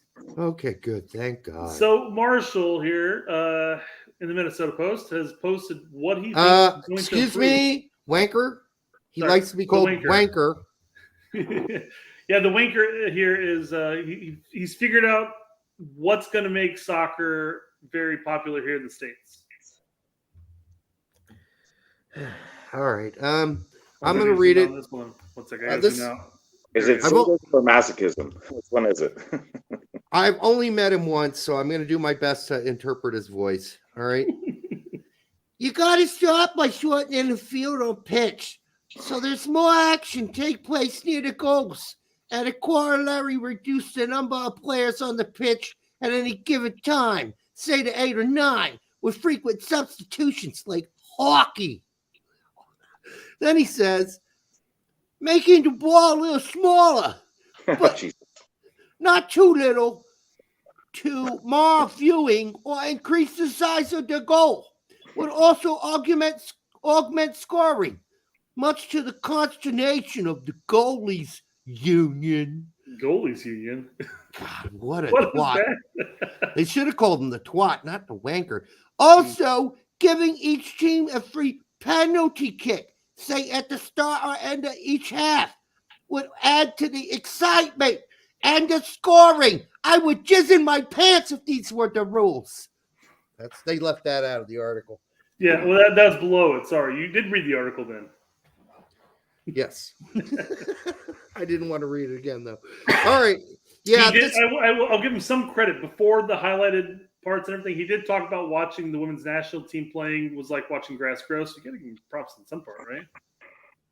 They still needs to be metaphorically punched in the fucking gizzards, right in the man plums. So I mean, how many times over the course of our lives did we hear this type of an argument? Oh, I've lost count. Move the goals closer to each other. More action. Let's make it like hockey. You know? This is 1980s, 1990s journalism. Yes, you know, we're we're immune to it. That was peak the twats time period. You know. Well, yeah, because Momo was 80s and 90s, so makes sense. Because Wanker here is 77, 79 years old, right? And he's writing this article. He's still stuck back in the 80s. Mm-hmm. All right. Nate Kuntz. This is just as bad as the Barstool Finance douchebags talking about they would. I think Brett probably has that too. What are you talking about, Nate? I don't know what clip you're referring to. What douchebaggery could he possibly be speaking of? Well, let's listen to this, Derek. I mean, I know you chimed in. You said, "Hey, hey Barstool. I mean, you guys are hiring these fuckers. Maybe you should hire us." I talked about how it's funny how they were able to form like a constant sentence, but then insult their audience because a comment here. I'll bring it up when it comes up here, but it's important to bring it up. If I were running the MLS, my first order of business would be adjusting the rules somehow to get scored. Do you even play fantasy soccer? Can you even play fantasy soccer? Can he possibly have a brain? I don't know. If he only had a brain. Is he a 69 IQ? I love the fact he's like, if I were running MLS soccer, the first thing I would do would be to come up with a rule to figure out how we score more goals. I'm like, okay, well, what's your rule? What would you do? Oh, you just have an idea of how to do it. Okay, makes sense. Yeah, he's just a twat. No, it gets worse. It gets hella worse. 0-0? Yeah. What are we doing here? Yeah, I have an idea. What if it's going to sound dumb, but I don't really. This might sound dumb, but I don't really care.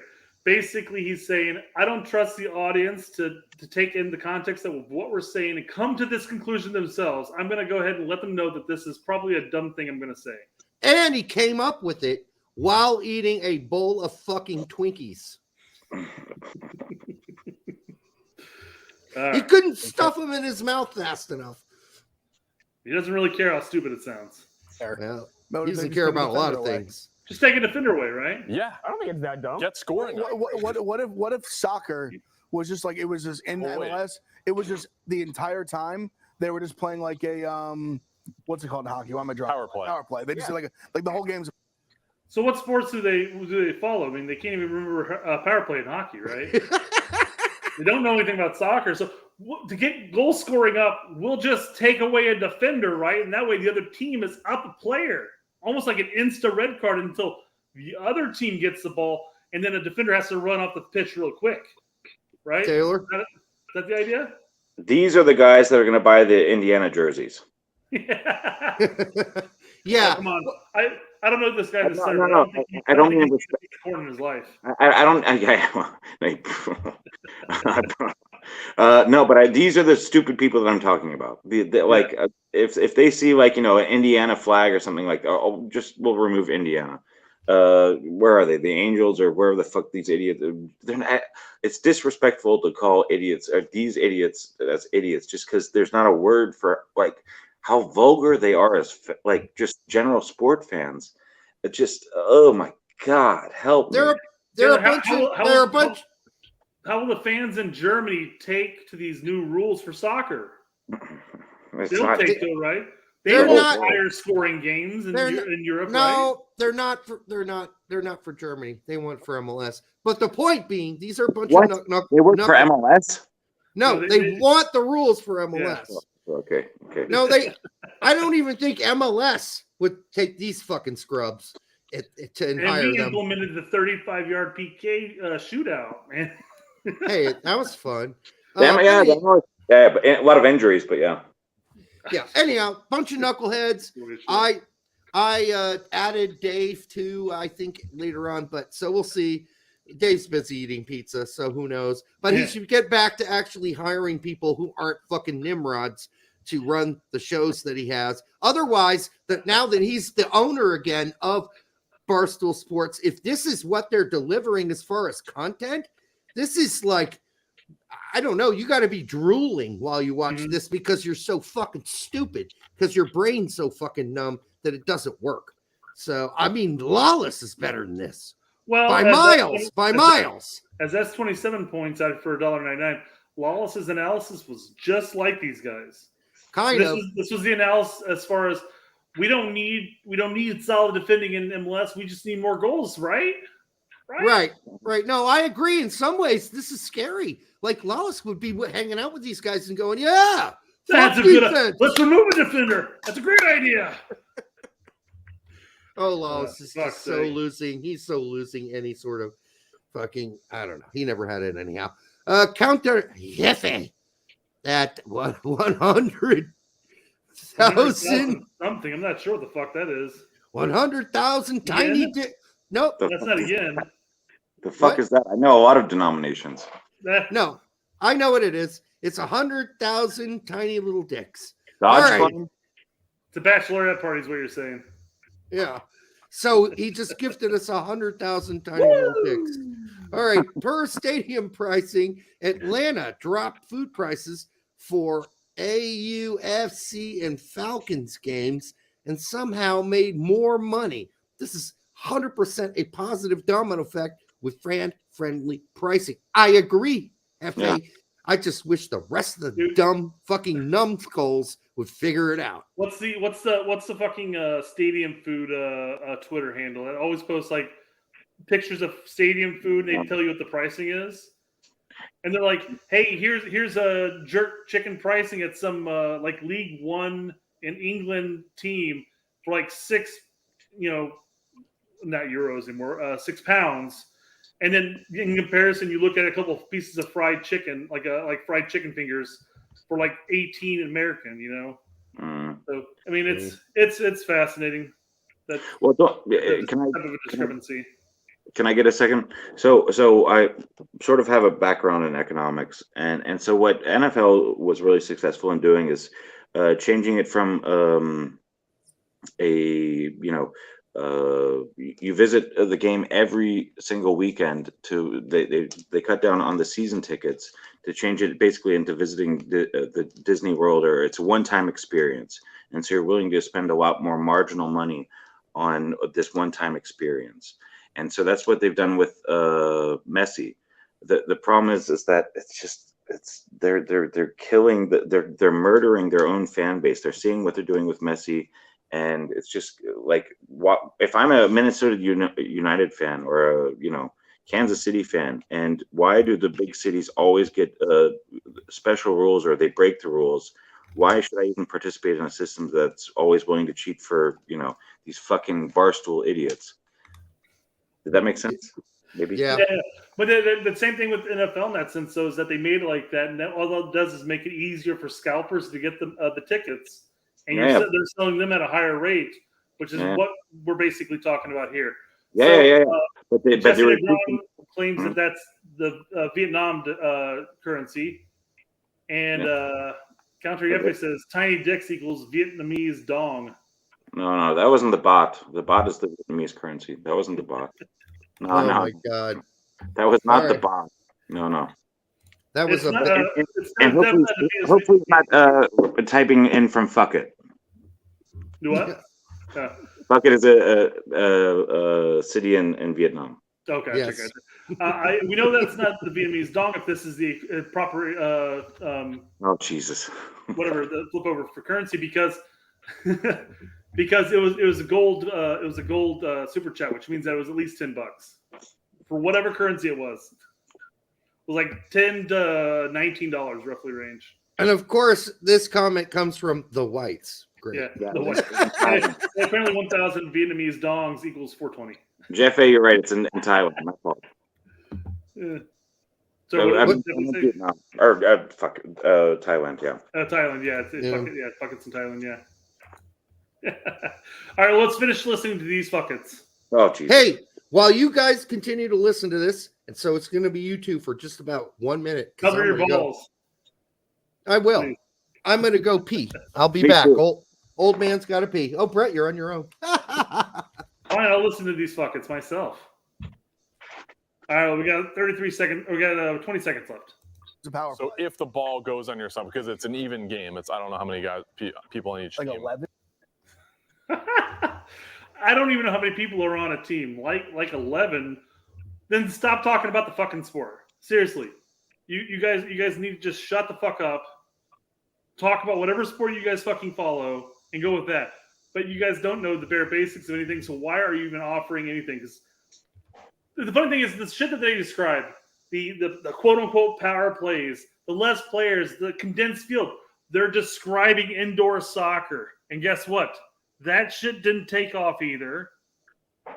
So it's clearly not an interest of, well, if you want to draw more American fans, we got to get that score up, So fuck them. Who's in? Who's here? Me. Taylor's back. Derek and I jacked off together in the bathroom. I wanted to jump back to this comment here because I wanted somebody else to hear this last bit. So, sounds like Derek's coming back too. Oh, don't make him suffer as well. All right. Well, I went backwards, Derek. We're going to listen to what I just listened to and hear you guys' take on it. So, all right, I'm gonna let Taylor have the first go. Even game. I don't know how many people on each team. 11. So they're giving us ideas of how to improve the game and draw more people in, but they don't know how many people are on the field for each team. And at least fuck it in the middle here says like 11. So these are the guys that are going to save soccer for America. Taylor. I was thinking about this. I identify a lot with you, Derek.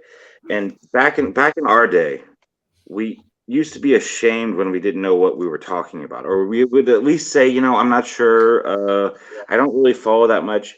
But now this has become a source of pride with these fucktards. They're fucking 500 pounds, the hat's back behind their head. They know no shit.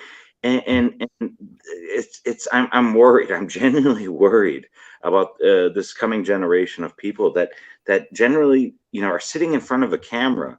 They're actively selling their ignorance, and this is being consumed. And I'm almost sort of thinking that it's almost becoming a parody. Like, it's actually a brilliant strategy as a parody. If this were just, in front of it, say a parody, but it's not. This is being considered as these are people being paid for their opinions. Like, what the fuck is wrong with America, and why do I need to return immediately to save this? What the fuck is going on here is my thought. Hell, there's no saving it. Yeah, unfortunately. But I'll say this. I think what he said right at the beginning spells it out. It's like, I don't know what I'm talking about, and this is going to make me look really dumb, but I don't care. That is where we're at. That's where we're at. Yeah. That's like me saying transfer news. Yeah. By the way, Brett, I'm going to do what is my best take on nuclear fission and trying to discuss how it happens. This and might make me sound dumb. And if I'm wrong, hey, I don't care. Even though I know nothing about nuclear fission, I would never talk about it on this show because I don't know enough. I just know like the bare basics. So these guys don't even know the fucking bare fucking ass basics. That's what's sad. Yeah. Nate Kuntz says for $10, buying you a beer because I mentioned Brett. I even mentioned Barstool. Sorry. Nate brought us to this point, guys. So if you want to blame anybody. Yeah, but I saw it yesterday, and I actually sent Brett a message saying, "Yeah, we got to cover this." I commented before he got to it, but yes, I agreed.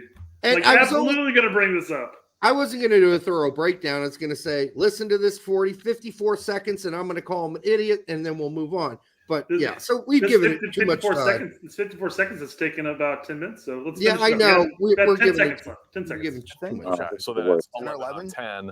If the ball goes onto your side, then you got to quickly run off the pitch. Or they just like never have it. They just have like one less defender to begin. Well, no, because the ball can go on either side, right? You got to do it like lacrosse, where like they can't cross a certain. Okay. Yeah, let's just reinvent the whole fucking sport, you morons. No, wait. Almighty. Okay, Derek, I think we were peeing at the same time together, buddy. But no, there was a point where they're like, why not change it from one goal to, and when they score one goal, it'll count as 6 goals or something like that. Well, then we'd have NFL scores. 21-7. It's funny that 35 to 14. Because half a year or so ago, or maybe a little longer even, somebody brought up a question to Lawless, and I know, Taylor, you follow everything Lawless says. Fuck Lawless.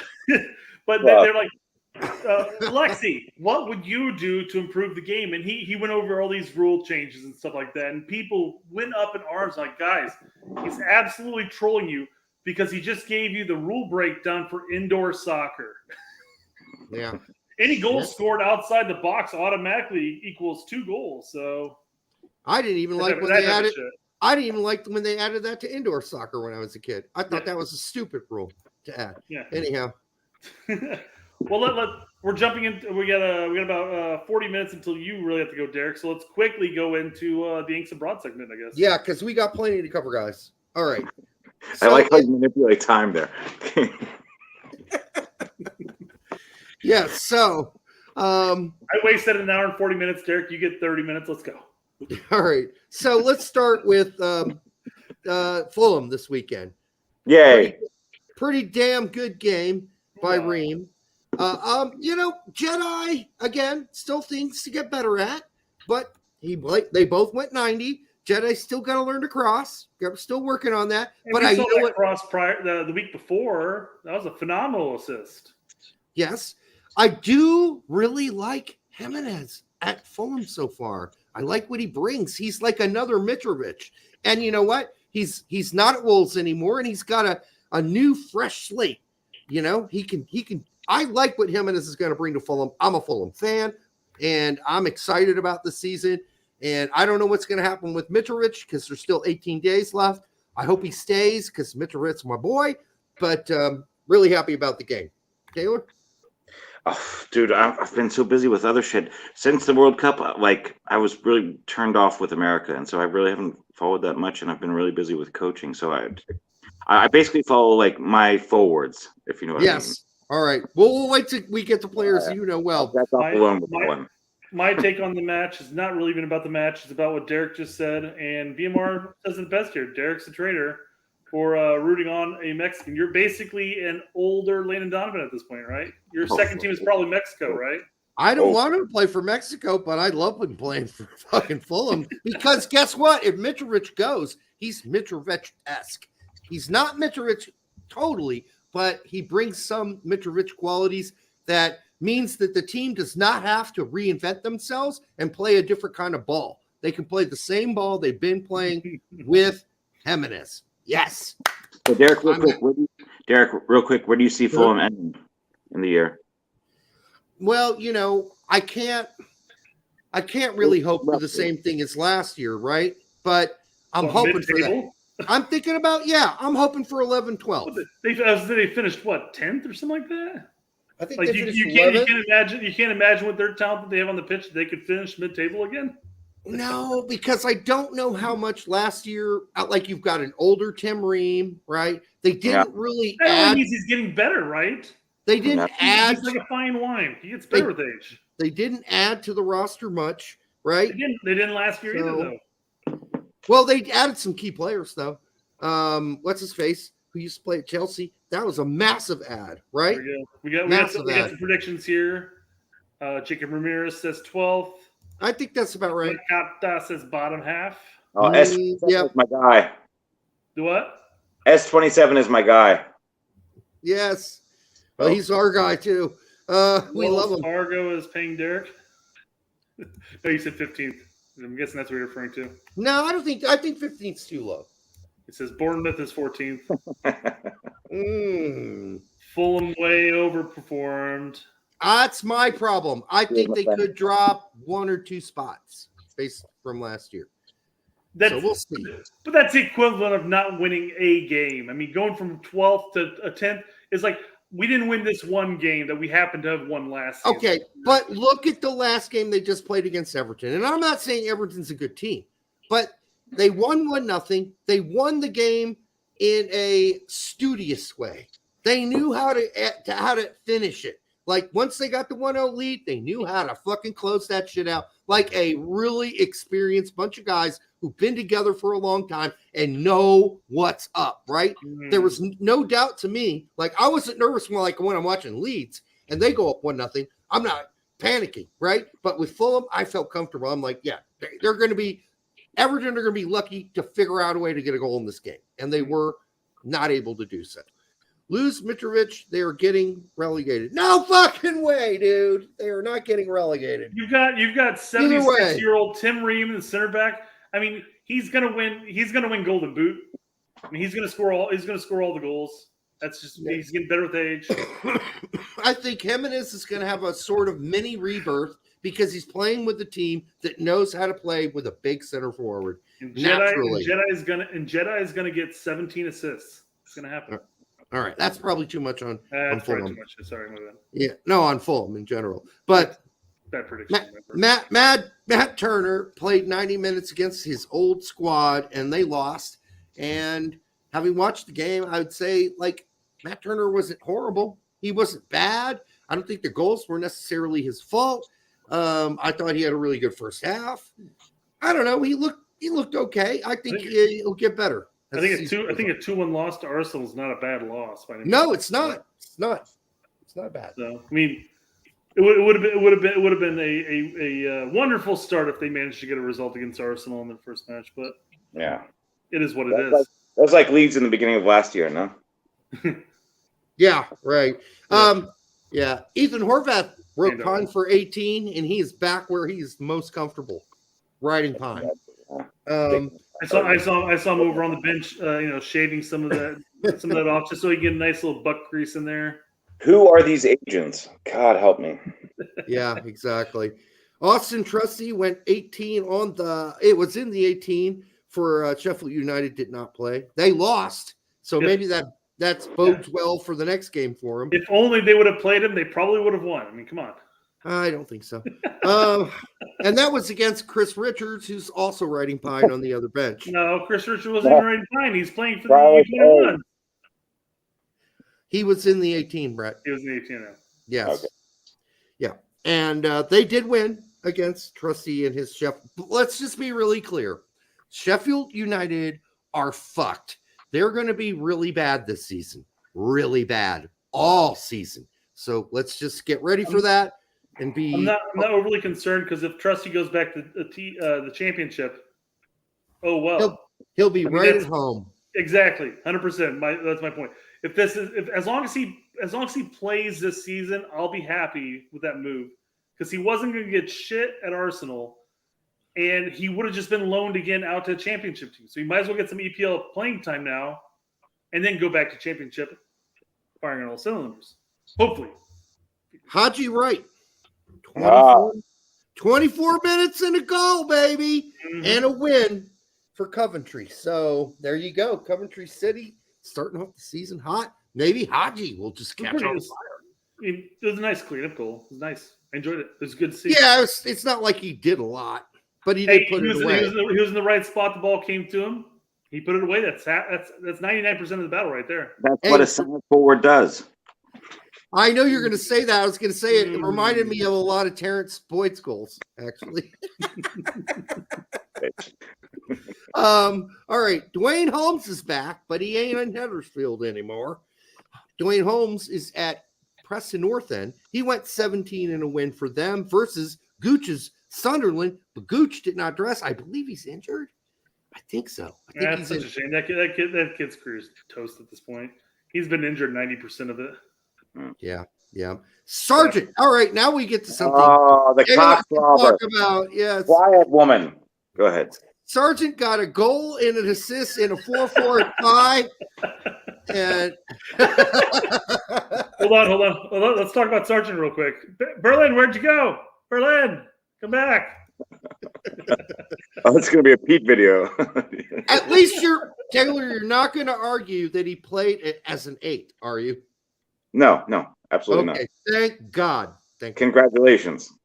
Well, no, not that you would say that, but people online said that. I know we've had this back and forth for years. The cockslobber. It's just only the church wife can compete. I went back and I don't have time to go back through all the games and stuff like that. So I literally just went to Transfer Market and looked at all the performances at Bremen and in last year's Norwich. So obviously his time in the EPL did not pan out well for him. But last year, he scored 9 of his 13 goals as a striker. Okay. And then at Bremen, he scored all 5 of his goals as either a striker or a second striker. Okay. So my question to you would be: is what are the games played? What are the minutes played for as a midfielder, or we'll call it a non-9 versus as a 9? And you'll see. I used to know it up until the World Cup. I knew all dude. There's no motherfucker that watched more games than me as a watching Sargent up until like his second year at Leeds or something like that. And you can see this on Norwich. Norwich. Sorry, Norwich.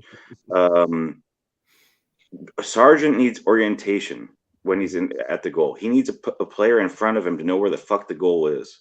It's just watch next time. I forgot where the goal where he scores the goal, but there's going to be a person in front of him to orientate him where the goal is so he can shoot it. True on the header goal this weekend. Yeah. He always needs a person in front of him to know where the goal is. Was his goal this weekend from a header though? I thought it was, yes, it's from a header. Yes. He's on the back post, header, goal. You're right. Sorry. It was very similar to the one he almost had the previous week, too. Right. So here's the thing that I'm seeing from Sargent. Cockslobber. So far this season. And I know, we love us some Sargent. But I have been all over Sargent's balls leading up to this season. I've been saying he needs a bigger pair of them. Last season. Yes, I mean, I was all over Sargent when he wasn't performing. I don't know if you missed those shows, but I was all over his nuts saying, hey, dude, grow a pair. And he's doing that this season. How many games, motherfucker? 1? I know, but still, you got to watch he grew the pair last season. He's continuing on this year. He's got 1 goal, 1 assist in 2 games. He should have had a goal last game. But, yeah. I don't know. Can he play in the midfield? Absolutely. He can play in the midfield. Yes, no, he can. He's a striker. and it's his understanding of the game that's gonna better him as a striker than playing him in the midfield. It's not quite the same. I tell you what, I will send you guys a box of Belgian ale. Here's my bet to you. Wait. Yeah. You know what? It's not even a bet.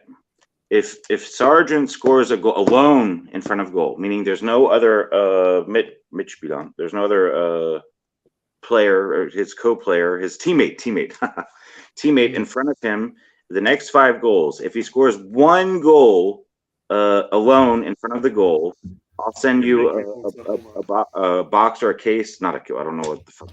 So, are you saying like his header is? Oh, hold on, Brett. Hold on. I got a this question. is delirium tremens, motherfucker. God damn it! I had a question for Taylor. So, are you saying that if it's a 1-on-1 versus the goalie, that counts? Yeah, absolutely. Okay. Then I'll take that bet all day. Okay, so it's just next 5 goals, yeah. So if one goal alone in front of the goal alone, it doesn't matter, wherever he is, 1v1, he goes. Imagine he actually goes past a defender and then scores, like with no teammate in front of him. Next 5 goals. He got some goals like that last season.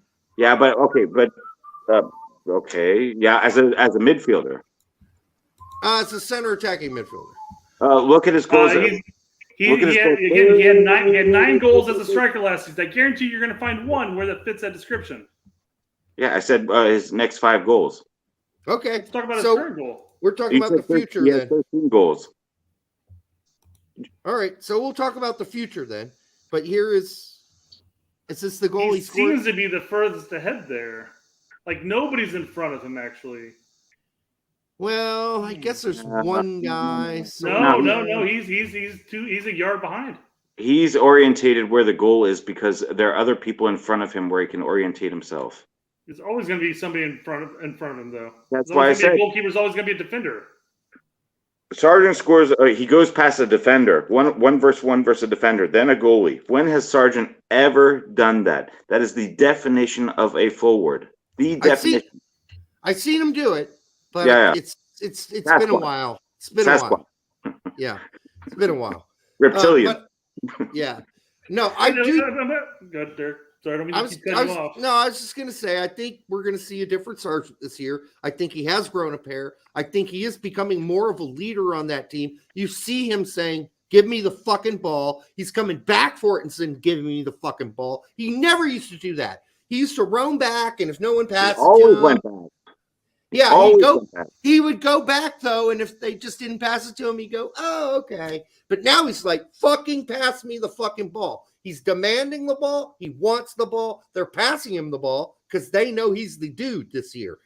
They haven't had – I don't think I've ever experienced that with him before. But his off the ball – I know we're sucking his cock here. We're slobbering all over it. But I'm saying – the games I've watched so far, he's all over the field. He's there when you need him on the defense. He's there when you need him to fall back and get the ball. He's the heart.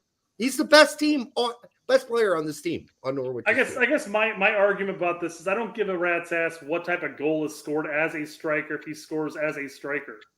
I don't care if he beats a defender and shoots on goal, or if he gets a header on the back post, or if it's a fucking PK, or if he happens to shoot a corner kick that happens to go the goal.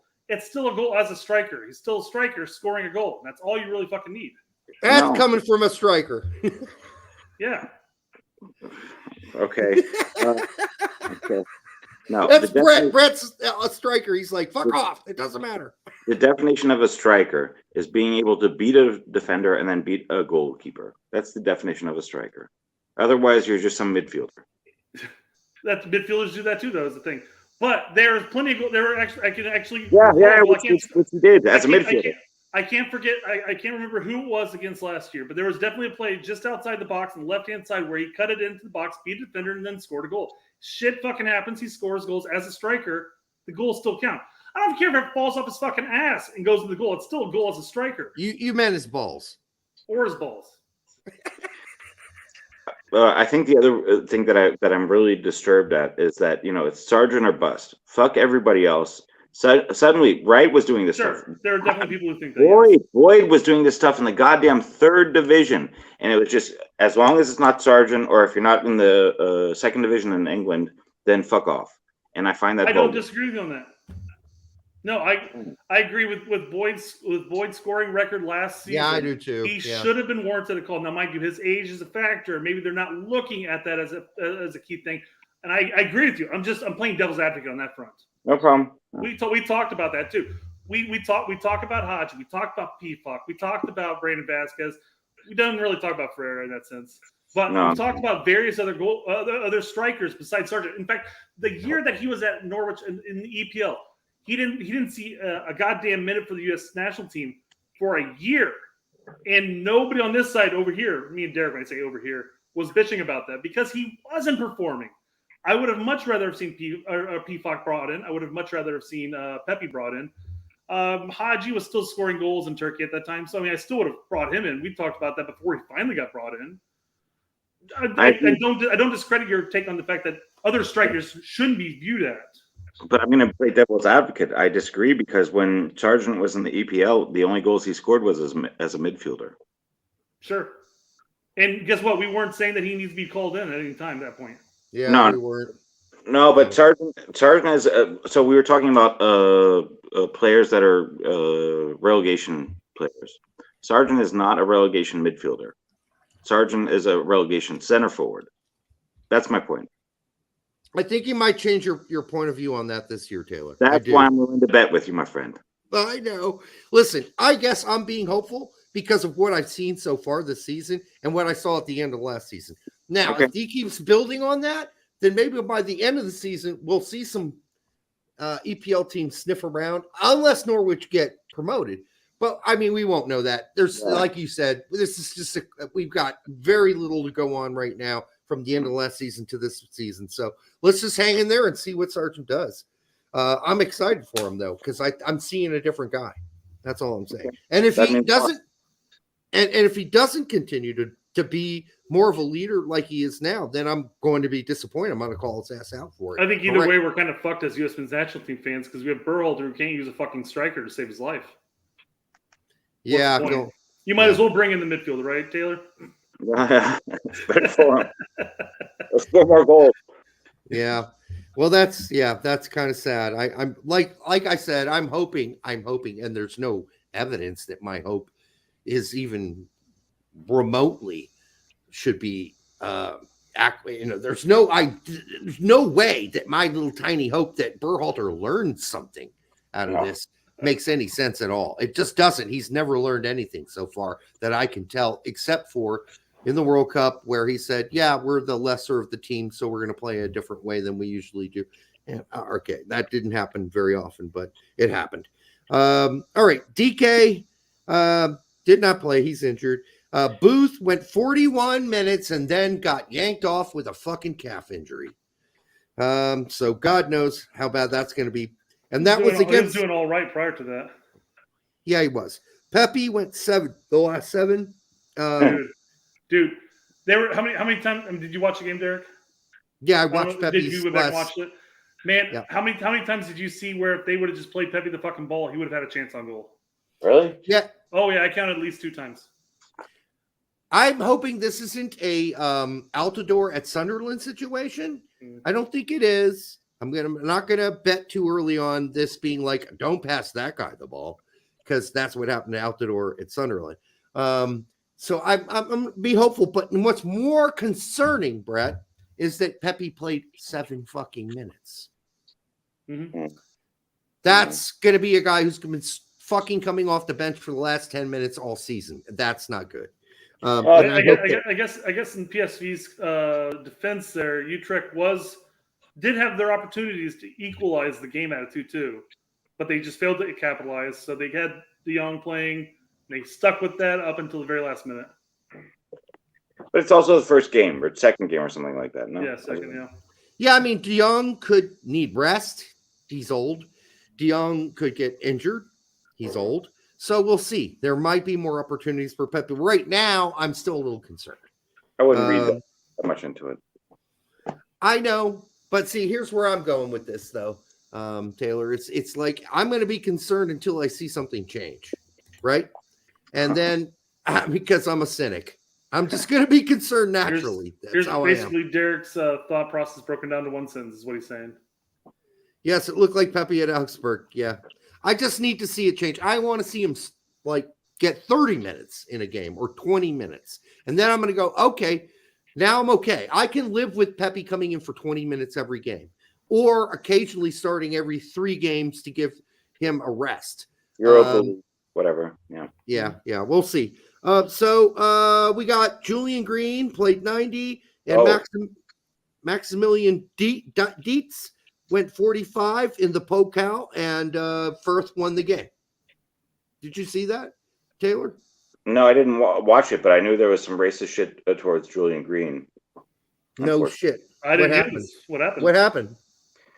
I didn't really pay attention to the details, but it was surprisingly, because Germany really, I'd like to talk about racism and what Ronaldo did before we sign out, but there was some racist shit towards Green, and a lot of Germany was enraged about it.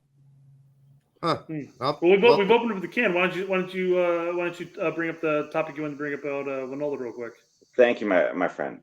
So I moved to Germany in 1993, and as an American, when I would try out for clubs, I had never played soccer before, but they wouldn't even let me on the pitch because I was an American. They would always say, "Scheiße, Amerikaner, kannst nach Hause fahren." You're a shithead American, and you can go home without even talking. And so Ronaldo showed up. Who the fuck is Ronaldo? He was basically the American David Beckham of the 1990s. And all of a sudden he starts scoring goals, and they're like, "Who the fuck is this guy?" And so not only did then suddenly I was invited to be able to try out for clubs, and at the same time, racism and hate had a different meaning in the 1990s. There were firebombs all over the place in Germany. One place I went to basically a small school just to save time, and about 10 kilometers away, 8 miles away, there was a firebombing against a refugee school. There were just firebombings all across the place. Scheiß Ausländer, fuck the foreigners. This was not some bullshit Instagram whining. This was like, seriously, we're gonna kill some people and you're gonna fucking die. So Ronaldo first breaks down the door for Americans being able to play in Germany. I was literal proof that Ronaldo broke down that door, which I played, but I never talked about as a forward.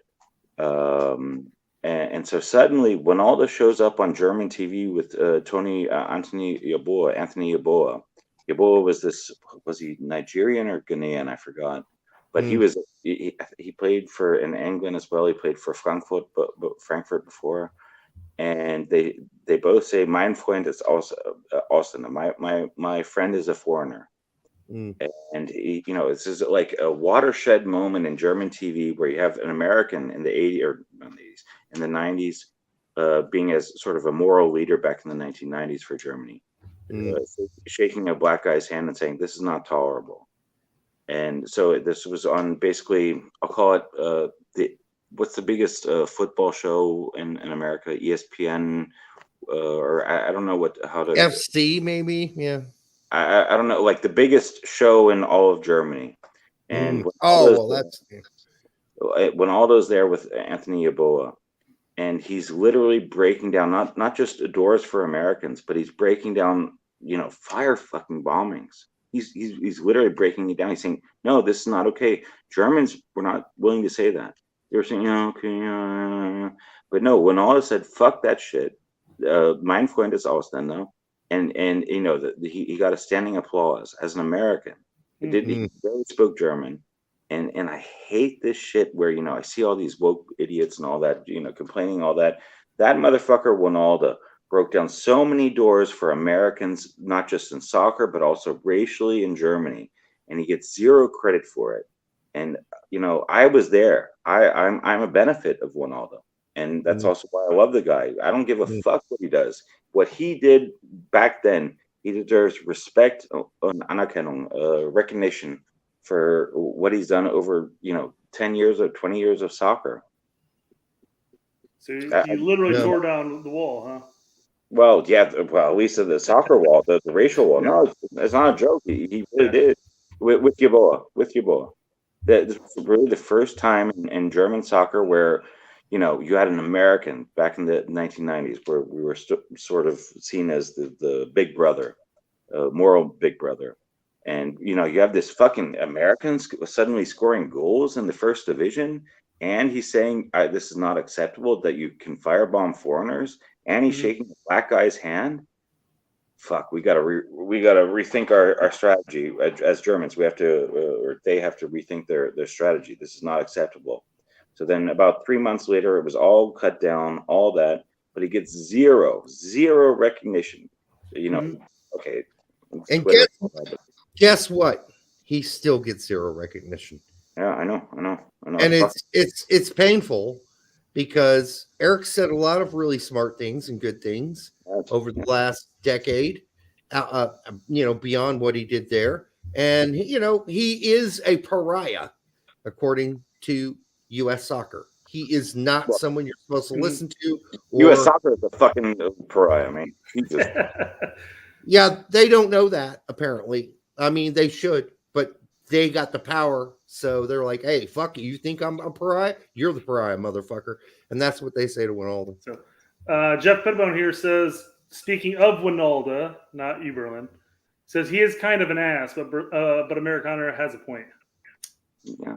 Well, we're old. I mean, this isn't, nobody's going to make everybody feel comfortable. And yeah, Wijnaldum can, be an ass, I guess, but so what?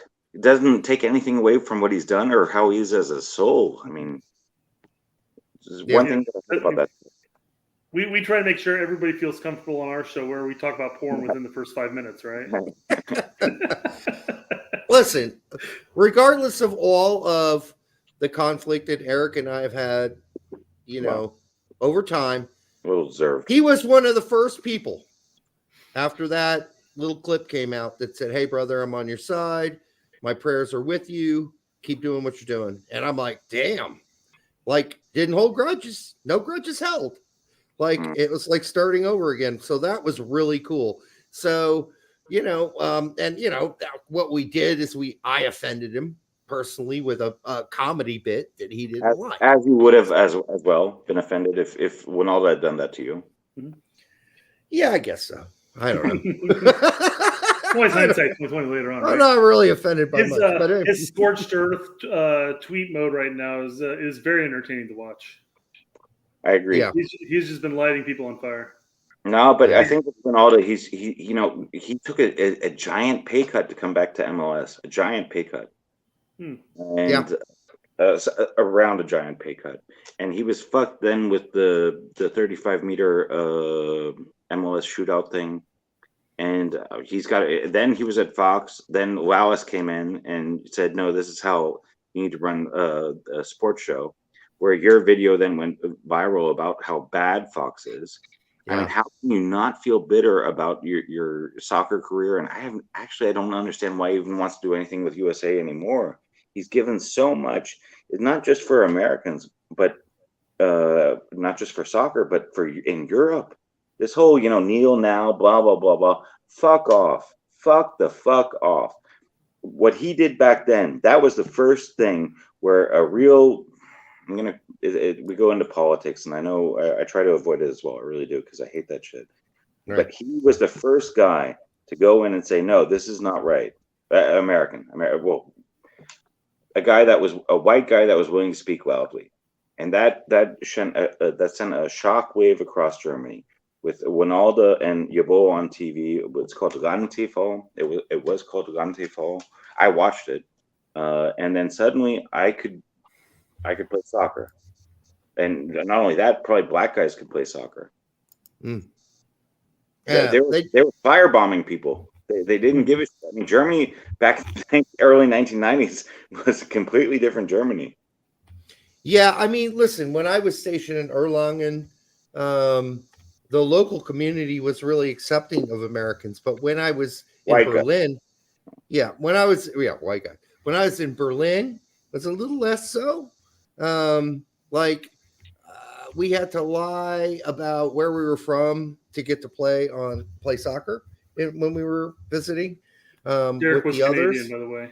No, I pretend to have a British accent, so they let me play soccer with them because I knew if they thought, because we already had neighbors who were like, "Oh, Americans," So I'm like, "Oh shit, being American in Berlin right now is not cool."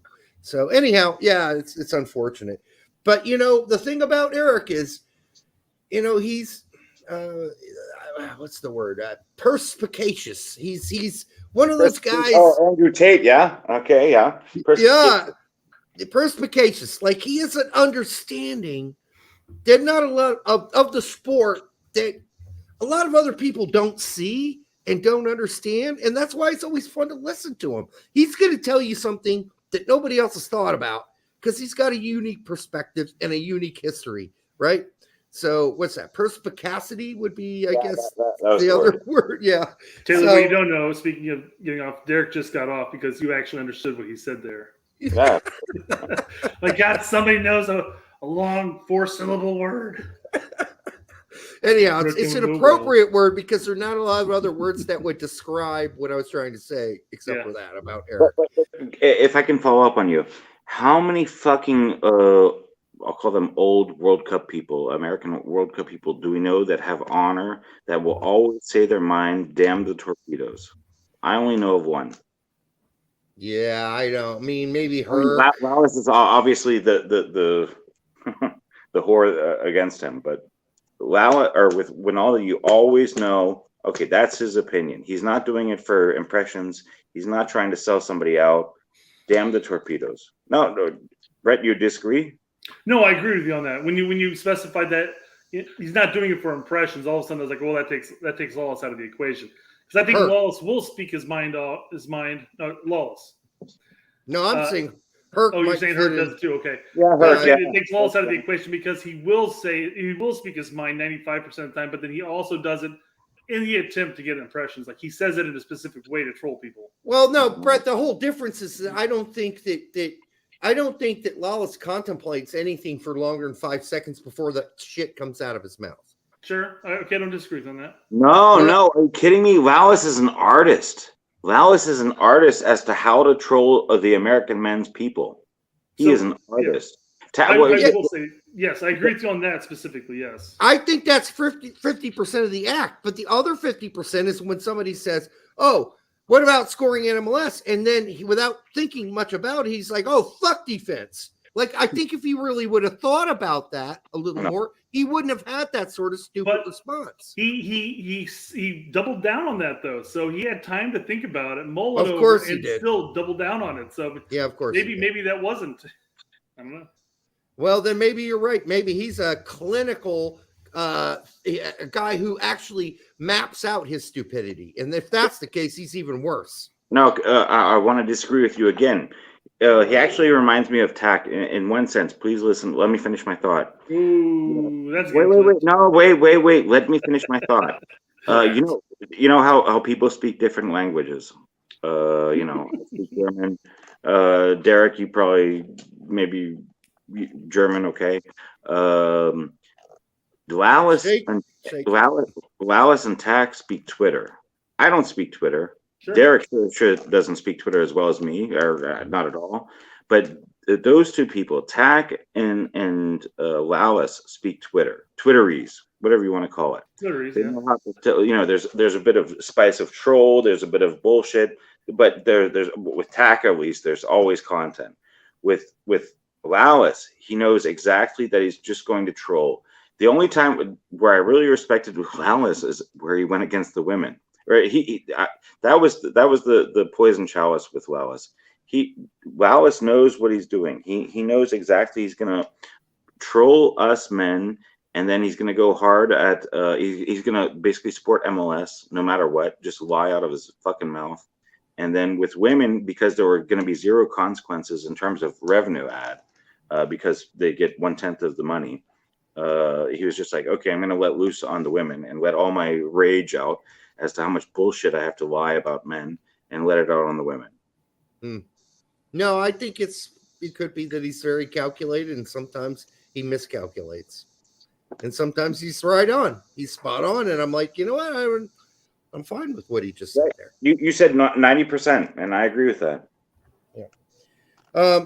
Okay, we're running out of time for me to do the rest of the breakdown. But let me just say this: that Sebastian Soto did not dress for Klagenfurt.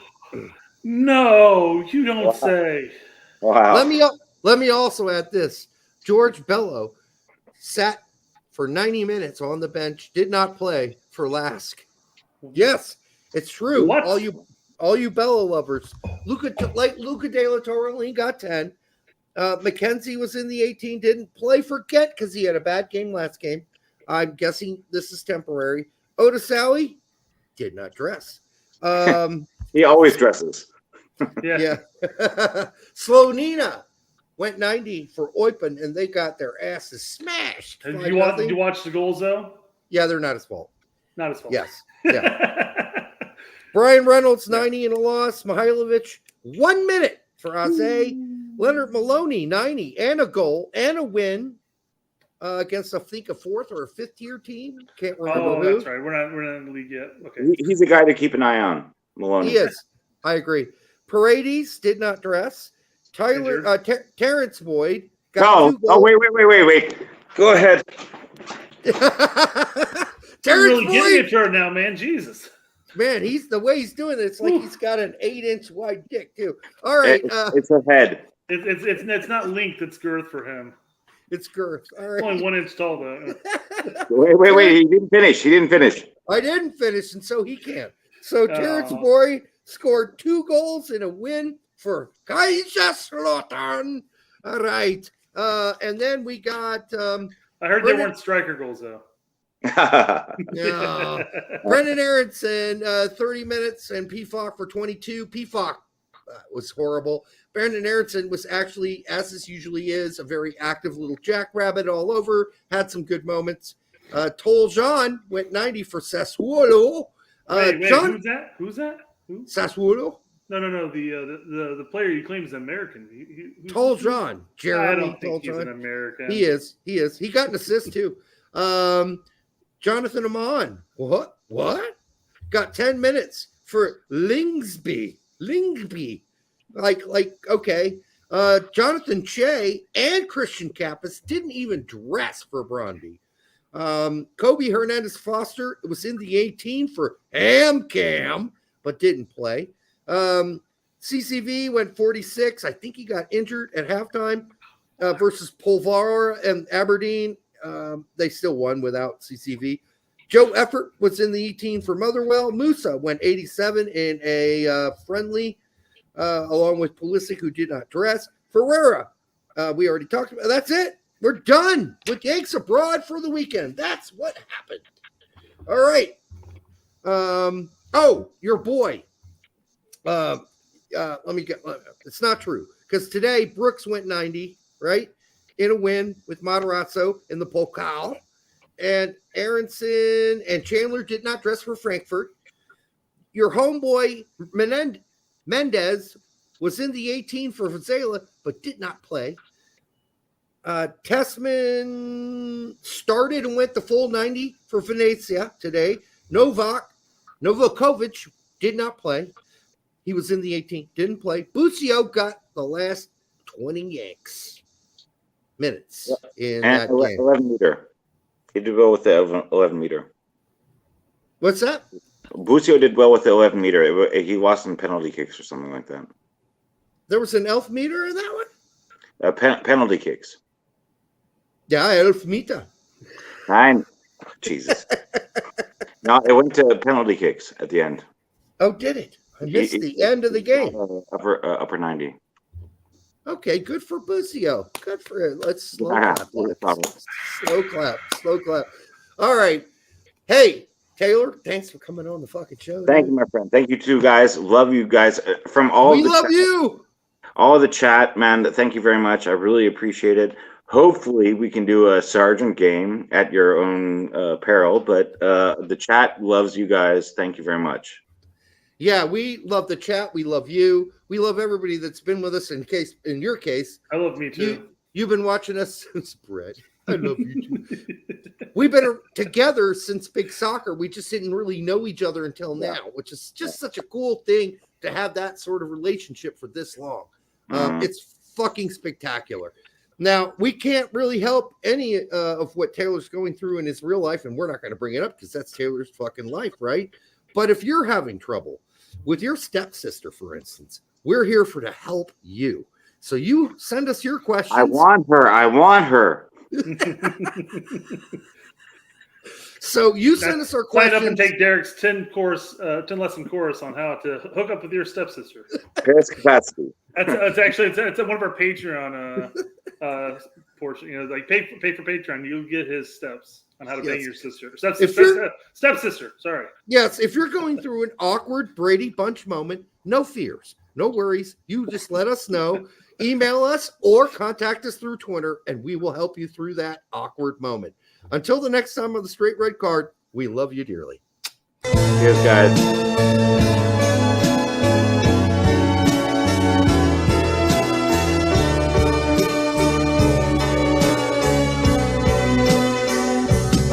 But she's a trap.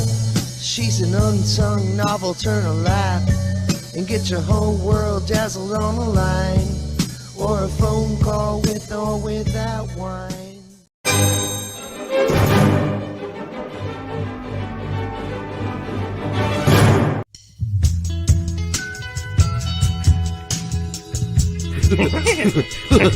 That hurt.